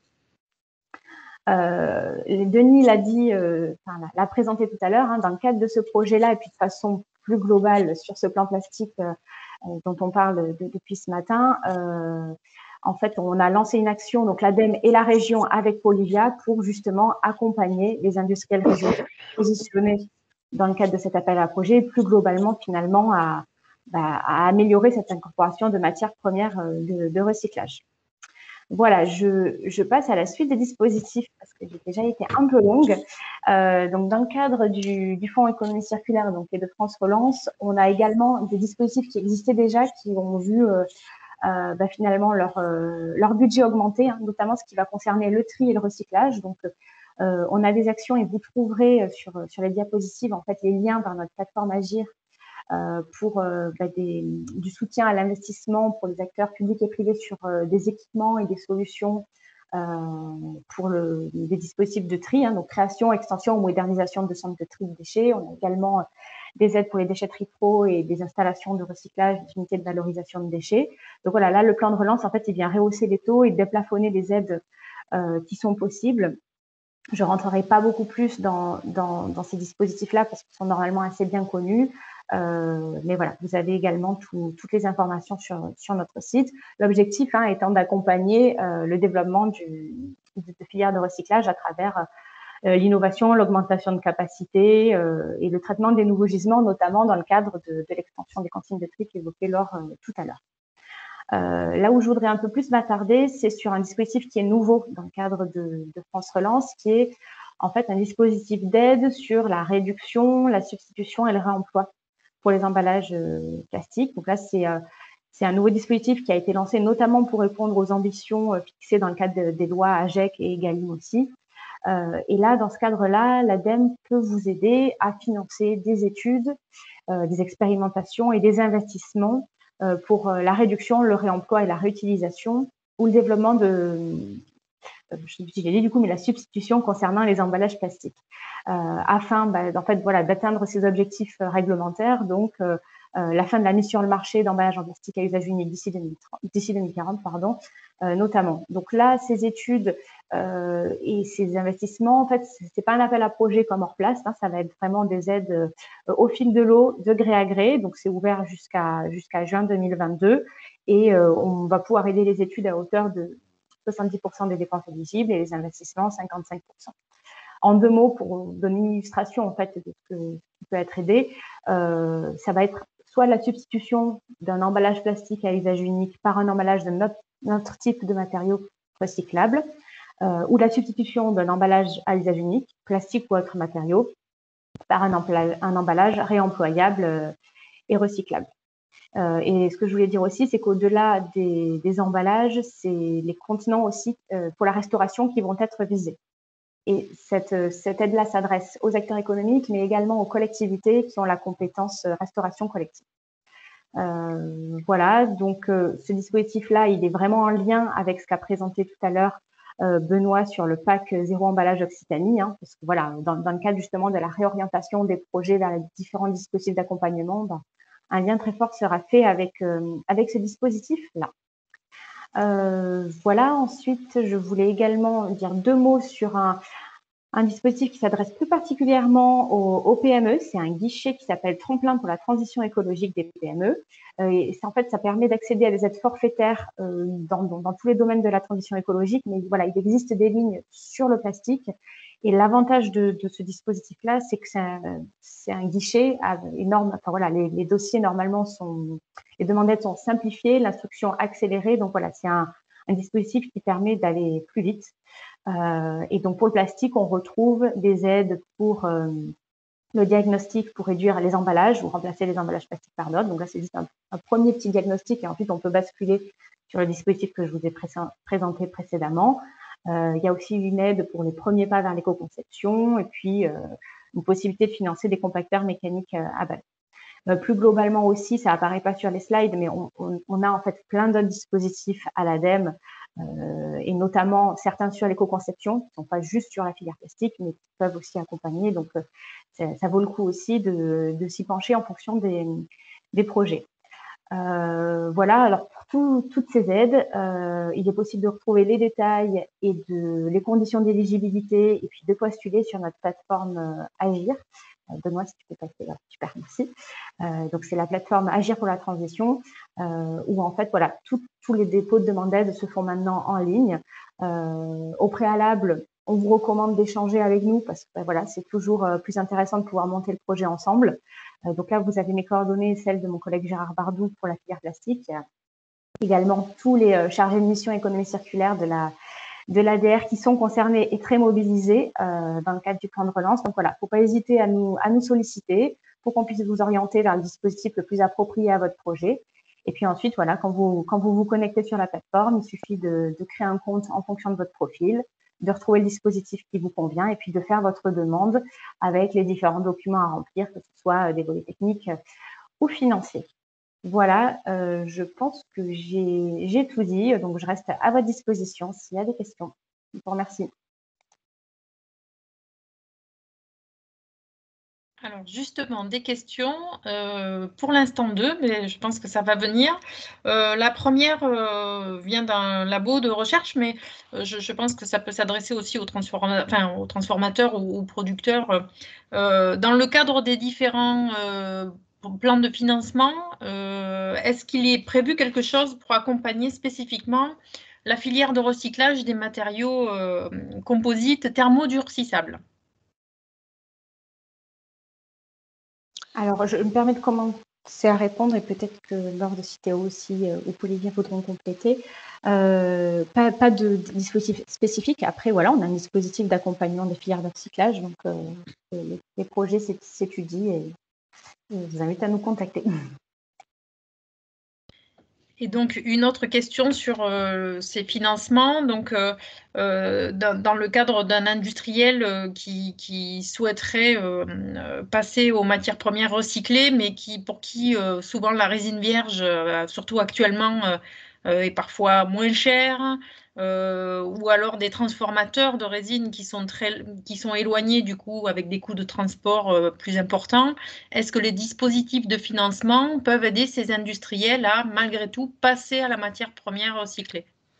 Oui, ben juste, alors, pardon Denis, je dis 2 mots et je vous laisse la parole.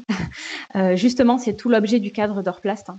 C'était bien justement à la base d'accompagner finalement ces industriels pour, ben voilà, on sait très bien que le vierge a vu son prix baisser, que du coup le recyclé n'était pas forcément compétitif, et donc c'est justement pour cette raison que ces dispositifs existent. Donc c'est bien l'objectif d'accompagner ce type de projet.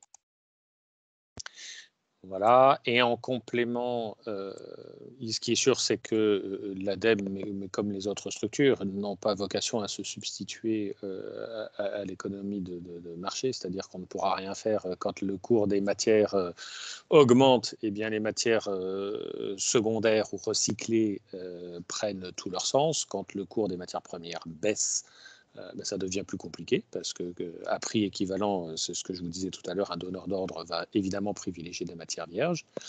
Il y a toujours un intérêt économique. Donc ça, c'est un petit peu lié à la loi du marché. En revanche, notre rôle et tout le sens de notre action est la coordination entre régions, ADEME, Ordeco, Citeo, etc. C'est bien de faire une cartographie précise des flux des matières et de réduire au maximum les coûts de transformation de ces MPR pour les rendre performants. Ça, c'est la première réponse. Et la première question sur les matériaux composites, alors, thermodure, c'est un vrai champ qui n'est pas laissé à l'abandon. Les transformateurs de matériaux composites font partie de notre panel d'entreprises. Un certain nombre de labos de recherche planchent sérieusement sur ces sujets. Nous avons la chance d'avoir en région Occitanie quelques entreprises particulièrement performantes dans ce domaine qui travaillent sur le recyclage des fibres carbone, mais aussi des composites époxy, fibres de verre, des choses comme ça. Les solutions ne sont pas encore extraordinaires, c'est-à-dire qu'on sait traiter les produits, mais on ne sait pas forcément les réincorporer. Mais le chantier est ouvert, ce ne sont pas des sujets laissés à l'abandon. En complément côté région, donc du coup sur ce sujet composite, matériaux composites, l'AMI que j'évoquais tout à l'heure qui a été lancé par ADOC peut du coup répondre à votre question avec un accompagnement. Le principe de l'AMI, c'est justement de vous accompagner sur la maturation d'un projet et essayer d'aller lever les dispositifs financiers qui sont les plus appropriés par rapport à votre projet.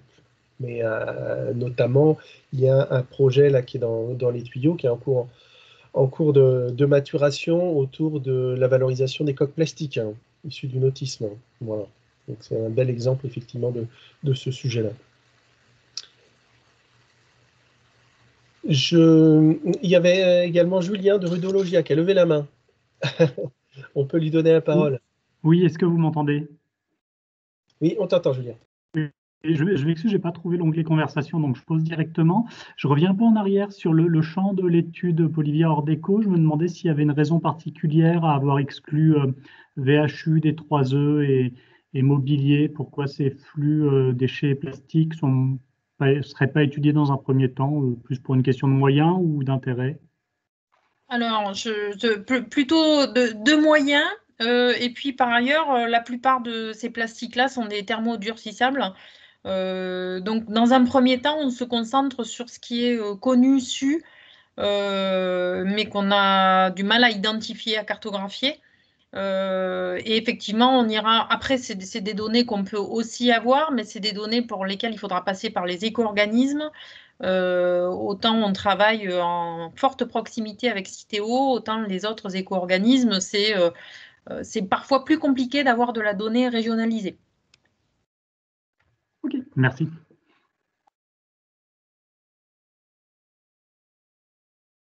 A priori, il n'y a pas d'autres questions, Chloé, dans le chat. Des gens qui partent effectivement au vu de l'heure qui avance. On va essayer de faire rapidement, si vous voulez bien, pour le dernier bloc. C'est OK pour toi, Chloé? Oui, c'est bon. Pour moi, je suis à jour. Hop. Donc, le dernier bloc, si vous voyez toujours... Ah non, vous ne voyez plus mon écran. Je vais le remettre. Il est bien. Allez. Voilà, normalement, vous revoyez mon écran. Le dernier bloc concerne du coup l'enjeu de la valorisation du plastique sous un angle énergétique cette fois-ci, alors qui est beaucoup moins fourni, hein, au regard aussi des solutions que l'on connaît aujourd'hui et puis même du ratio qui est visé. Quoi qu'il en soit, tourne autour de cet enjeu-là le sujet des CSR, ce qu'on appelle CSR, donc pour ceux qui ne sont pas formalisés avec cet acronyme, c'est combustible solide de récupération, et définir comment le plastique peut entrer dans le champ du CSR qui va venir se substituer à des énergies fossiles et être valorisé donc du coup dans ce cadre-là. Donc a été lancé, puisque c'est un sujet d'actualité quand même depuis maintenant quelques temps, une étude autour des potentialités de ce CSR et qui doit déboucher sur l'élaboration d'un plan d'action qui doit être, donc étude et plan d'action doit être finalisé d'ici l'été, donc ça va venir vite. Et l'enjeu est de conformer effectivement cette potentialité-là avec les objectifs de la stratégie REPOS. Donc, pour ceux qui ne connaissent pas, c'est la stratégie région à énergie positive à 2050 pour que la région Occitanie soit la première région d'Europe autonome à énergie positive, donc autant de production renouvelable que de consommation. Et le CSR peut être une fraction qui va rentrer dans le mix énergétique nécessaire pour atteindre les objectifs de cette stratégie REPOS. Donc derrière, une fois qu'on a identifié les potentialités, c'est comment on va pouvoir porter et accompagner les porteurs de projets sur à la fois la production. Beaucoup de porteurs se posent la question justement de s'investir sur une filière CSR aujourd'hui, mais aussi et surtout de la consommation de ces CSR, parce que eux, ces consommateurs de CSR en région Occitanie, mais même en France, sont bien moins nombreux. Et donc, du coup, il y a une nécessité de mettre en phase ce besoin avec l'offre ou l'offre avec le besoin. Quoi qu'il en soit, pas produire du CSR qui finalement n'aurait pas de débouché non plus. Voilà. Et au-delà de cet enjeu CSR, donc, il y a les enjeux de filières innovantes et émergentes autour de la pyrogasification et de l'hydrogène. Au sujet de l'hydrogène, il y a tout le plan hydrogène porté par la région qui va permettre de concrétiser un certain nombre de choses, et pourquoi pas autour du déchet plastique. Voilà. Le CSR, qu'est-ce que c'est? C'est une double définition déjà, donc une entrée énergétique, hein, une vision énergie qui est portée au travers de l'arrêté ministériel du 23 mai 2016. Voilà. Donc là, on va parler de rendement énergétique, de fluide, de gigawatt-heure. Et de l'autre côté, la notion de CSR qui est évoquée au travers d'un prisme déchet, cette fois-ci, dans la loi TECV, qu'on a déjà évoqué plusieurs fois, et qui vise donc du coup à qualifier de CSR des refus de tri, par exemple, issus de centres de tri, d'encombrants non valorisables, de refus de tri d'activités, de centres de tri d'activités économiques également, et des unités de pré-traitement des déchets ménagers résiduels. Voilà. Donc on a une double entrée réglementaire, énergie et déchets. Pour faire rencontrer tout ça, donc le contenu de l'étude, je passe rapidement, mais comme je vous l'ai déjà dit, c'est avoir une vision claire à la fois de l'offre et des projets qui pourraient apporter de l'offre en termes de production de CSR et le besoin en termes de CSR, alors besoin aussi bien en quantité qu'en implantation géographique, qu'en qualité. Et on sait effectivement que la qualité qui est demandée dans les cahiers des charges pour les utilisateurs de CSR, aujourd'hui, très honnêtement, les principaux utilisateurs, ce sont des cimenteries qui ont besoin de beaucoup d'énergie pour produire. Donc, ils ont des exigences dans leur cahier des charges qui sont assez élevées. Donc, charge aux producteurs de produire un CSR qui soit suffisamment qualitatif pour pouvoir répondre justement à cet enjeu, à cette demande. Voilà. Donc tout l'enjeu autour de ça, le travail qui a été fait en collaboration donc, avec l'agence régionale énergie-climat en région, ça a été de de solliciter à la fois les producteurs de CSR, les consommateurs de CSR, et puis tous les syndicats qui gravitent autour de ça, le SNEFID, la FNAD, le SNEDEREC et ainsi de suite, pour essayer justement de voir comment on pourrait structurer cette filière CSR en région sans déstabiliser non plus, puisqu'il y a un objectif de hiérarchie des modes de traitement à respecter, donc sans déstabiliser la filière non plus de recyclage matière, qui est prioritaire. Je finirai là-dessus. Derrière, dans le diaporama, donc, je vous ai mis aussi le lien vers le document formel un peu pénible, le plan d'échec, qui vous reliste l'ensemble des actions et qui vous les détaille un peu plus fortement. Moi, l'objectif de cette journée, alors je remercie tous ceux qui sont restés jusqu'au bout, c'était justement faire le point à 4 mois après le vote sur ce qui a été fait, sur ce qui reste à faire. Déjà, permettre aux personnes qui sont impliquées, et merci à eux d'avoir témoigné aujourd'hui, donc les faire témoigner sur les actions qui sont en cours, et aussi continuer à vous mobiliser sur les actions qui restent à entreprendre ou à compléter. Et dans ce sens-là, je vous adresserai là prochainement une sorte de formulaire FORBS, un questionnaire FORBS, dans lequel je vous solliciterai pour savoir quelles peuvent être vos appétences par rapport aux sujets qui sont encore aujourd'hui à construire, pour connaître quel temps et quelle volonté vous pourriez y engager, voilà, sur les différents sujets, s'inscrivant dans les 4 piliers qu'on a décrits autour de la fin du plastique à usage unique, pour rappel, la lutte contre les plastiques dans l'environnement, et je sais qu'il y a beaucoup d'acteurs qui sont mobilisés sur ce sujet-là en région, et puis après la filière de valorisation autour de la valorisation matière et valorisation énergétique. Il est 12h13, on a déjà bien débordé. On va laisser la place pour les plus courageux, ceux qui le souhaitent, aux dernières questions.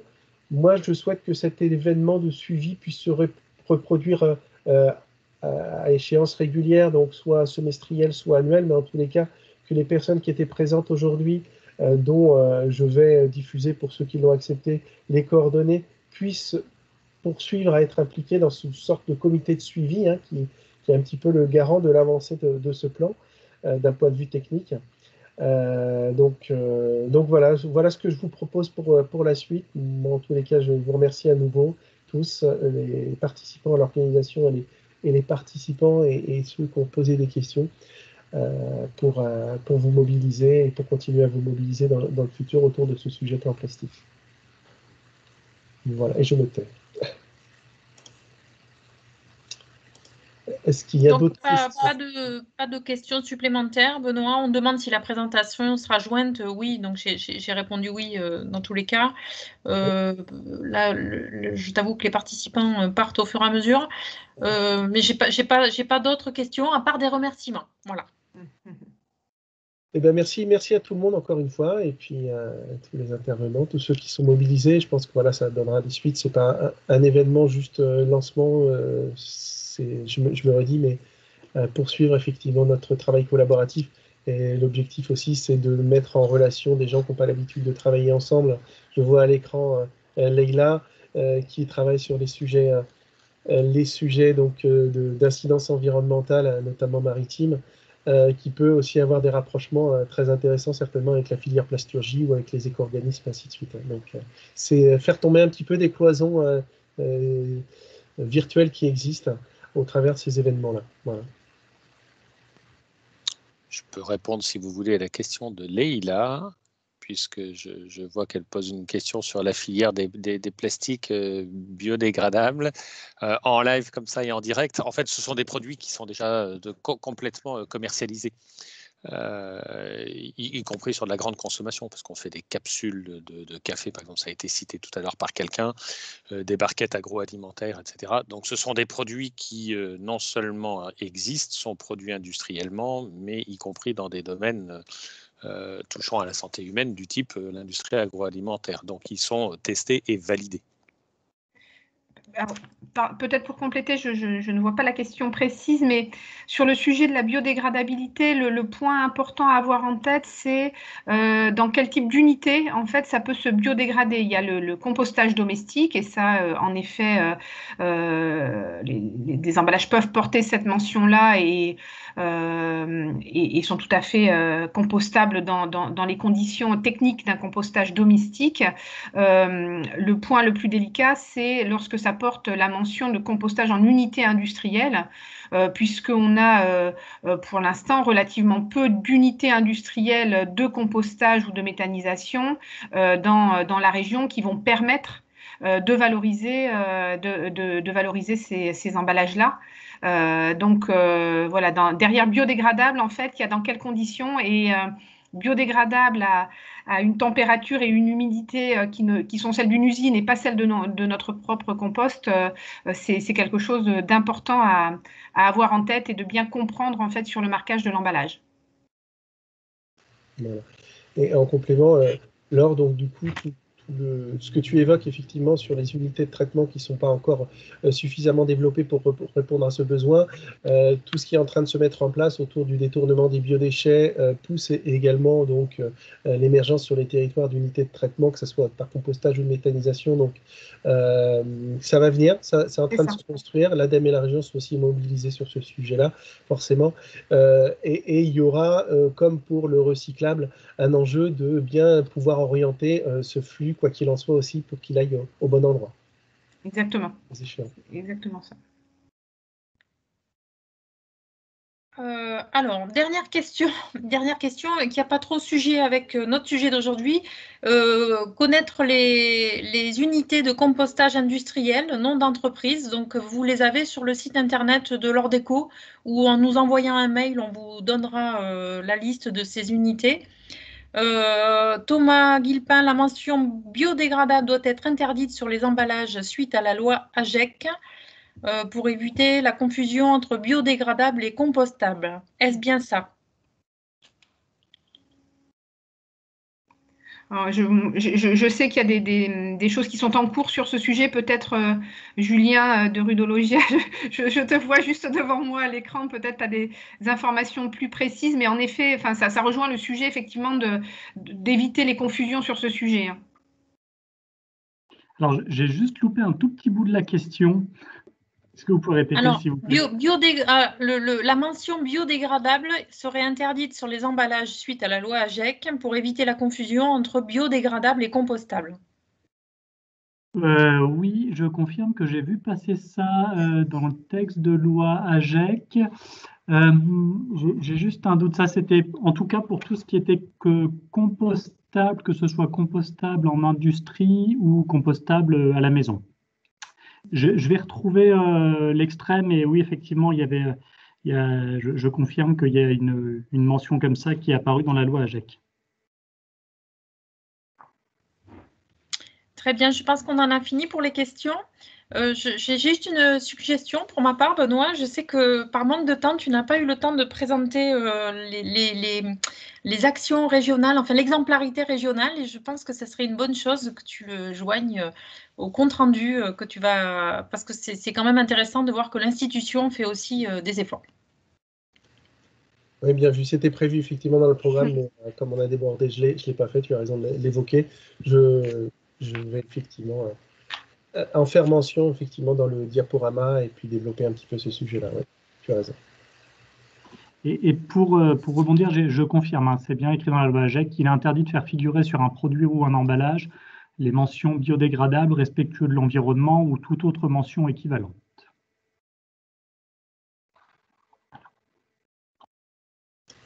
Tu as bien fait d'être présent, Julien.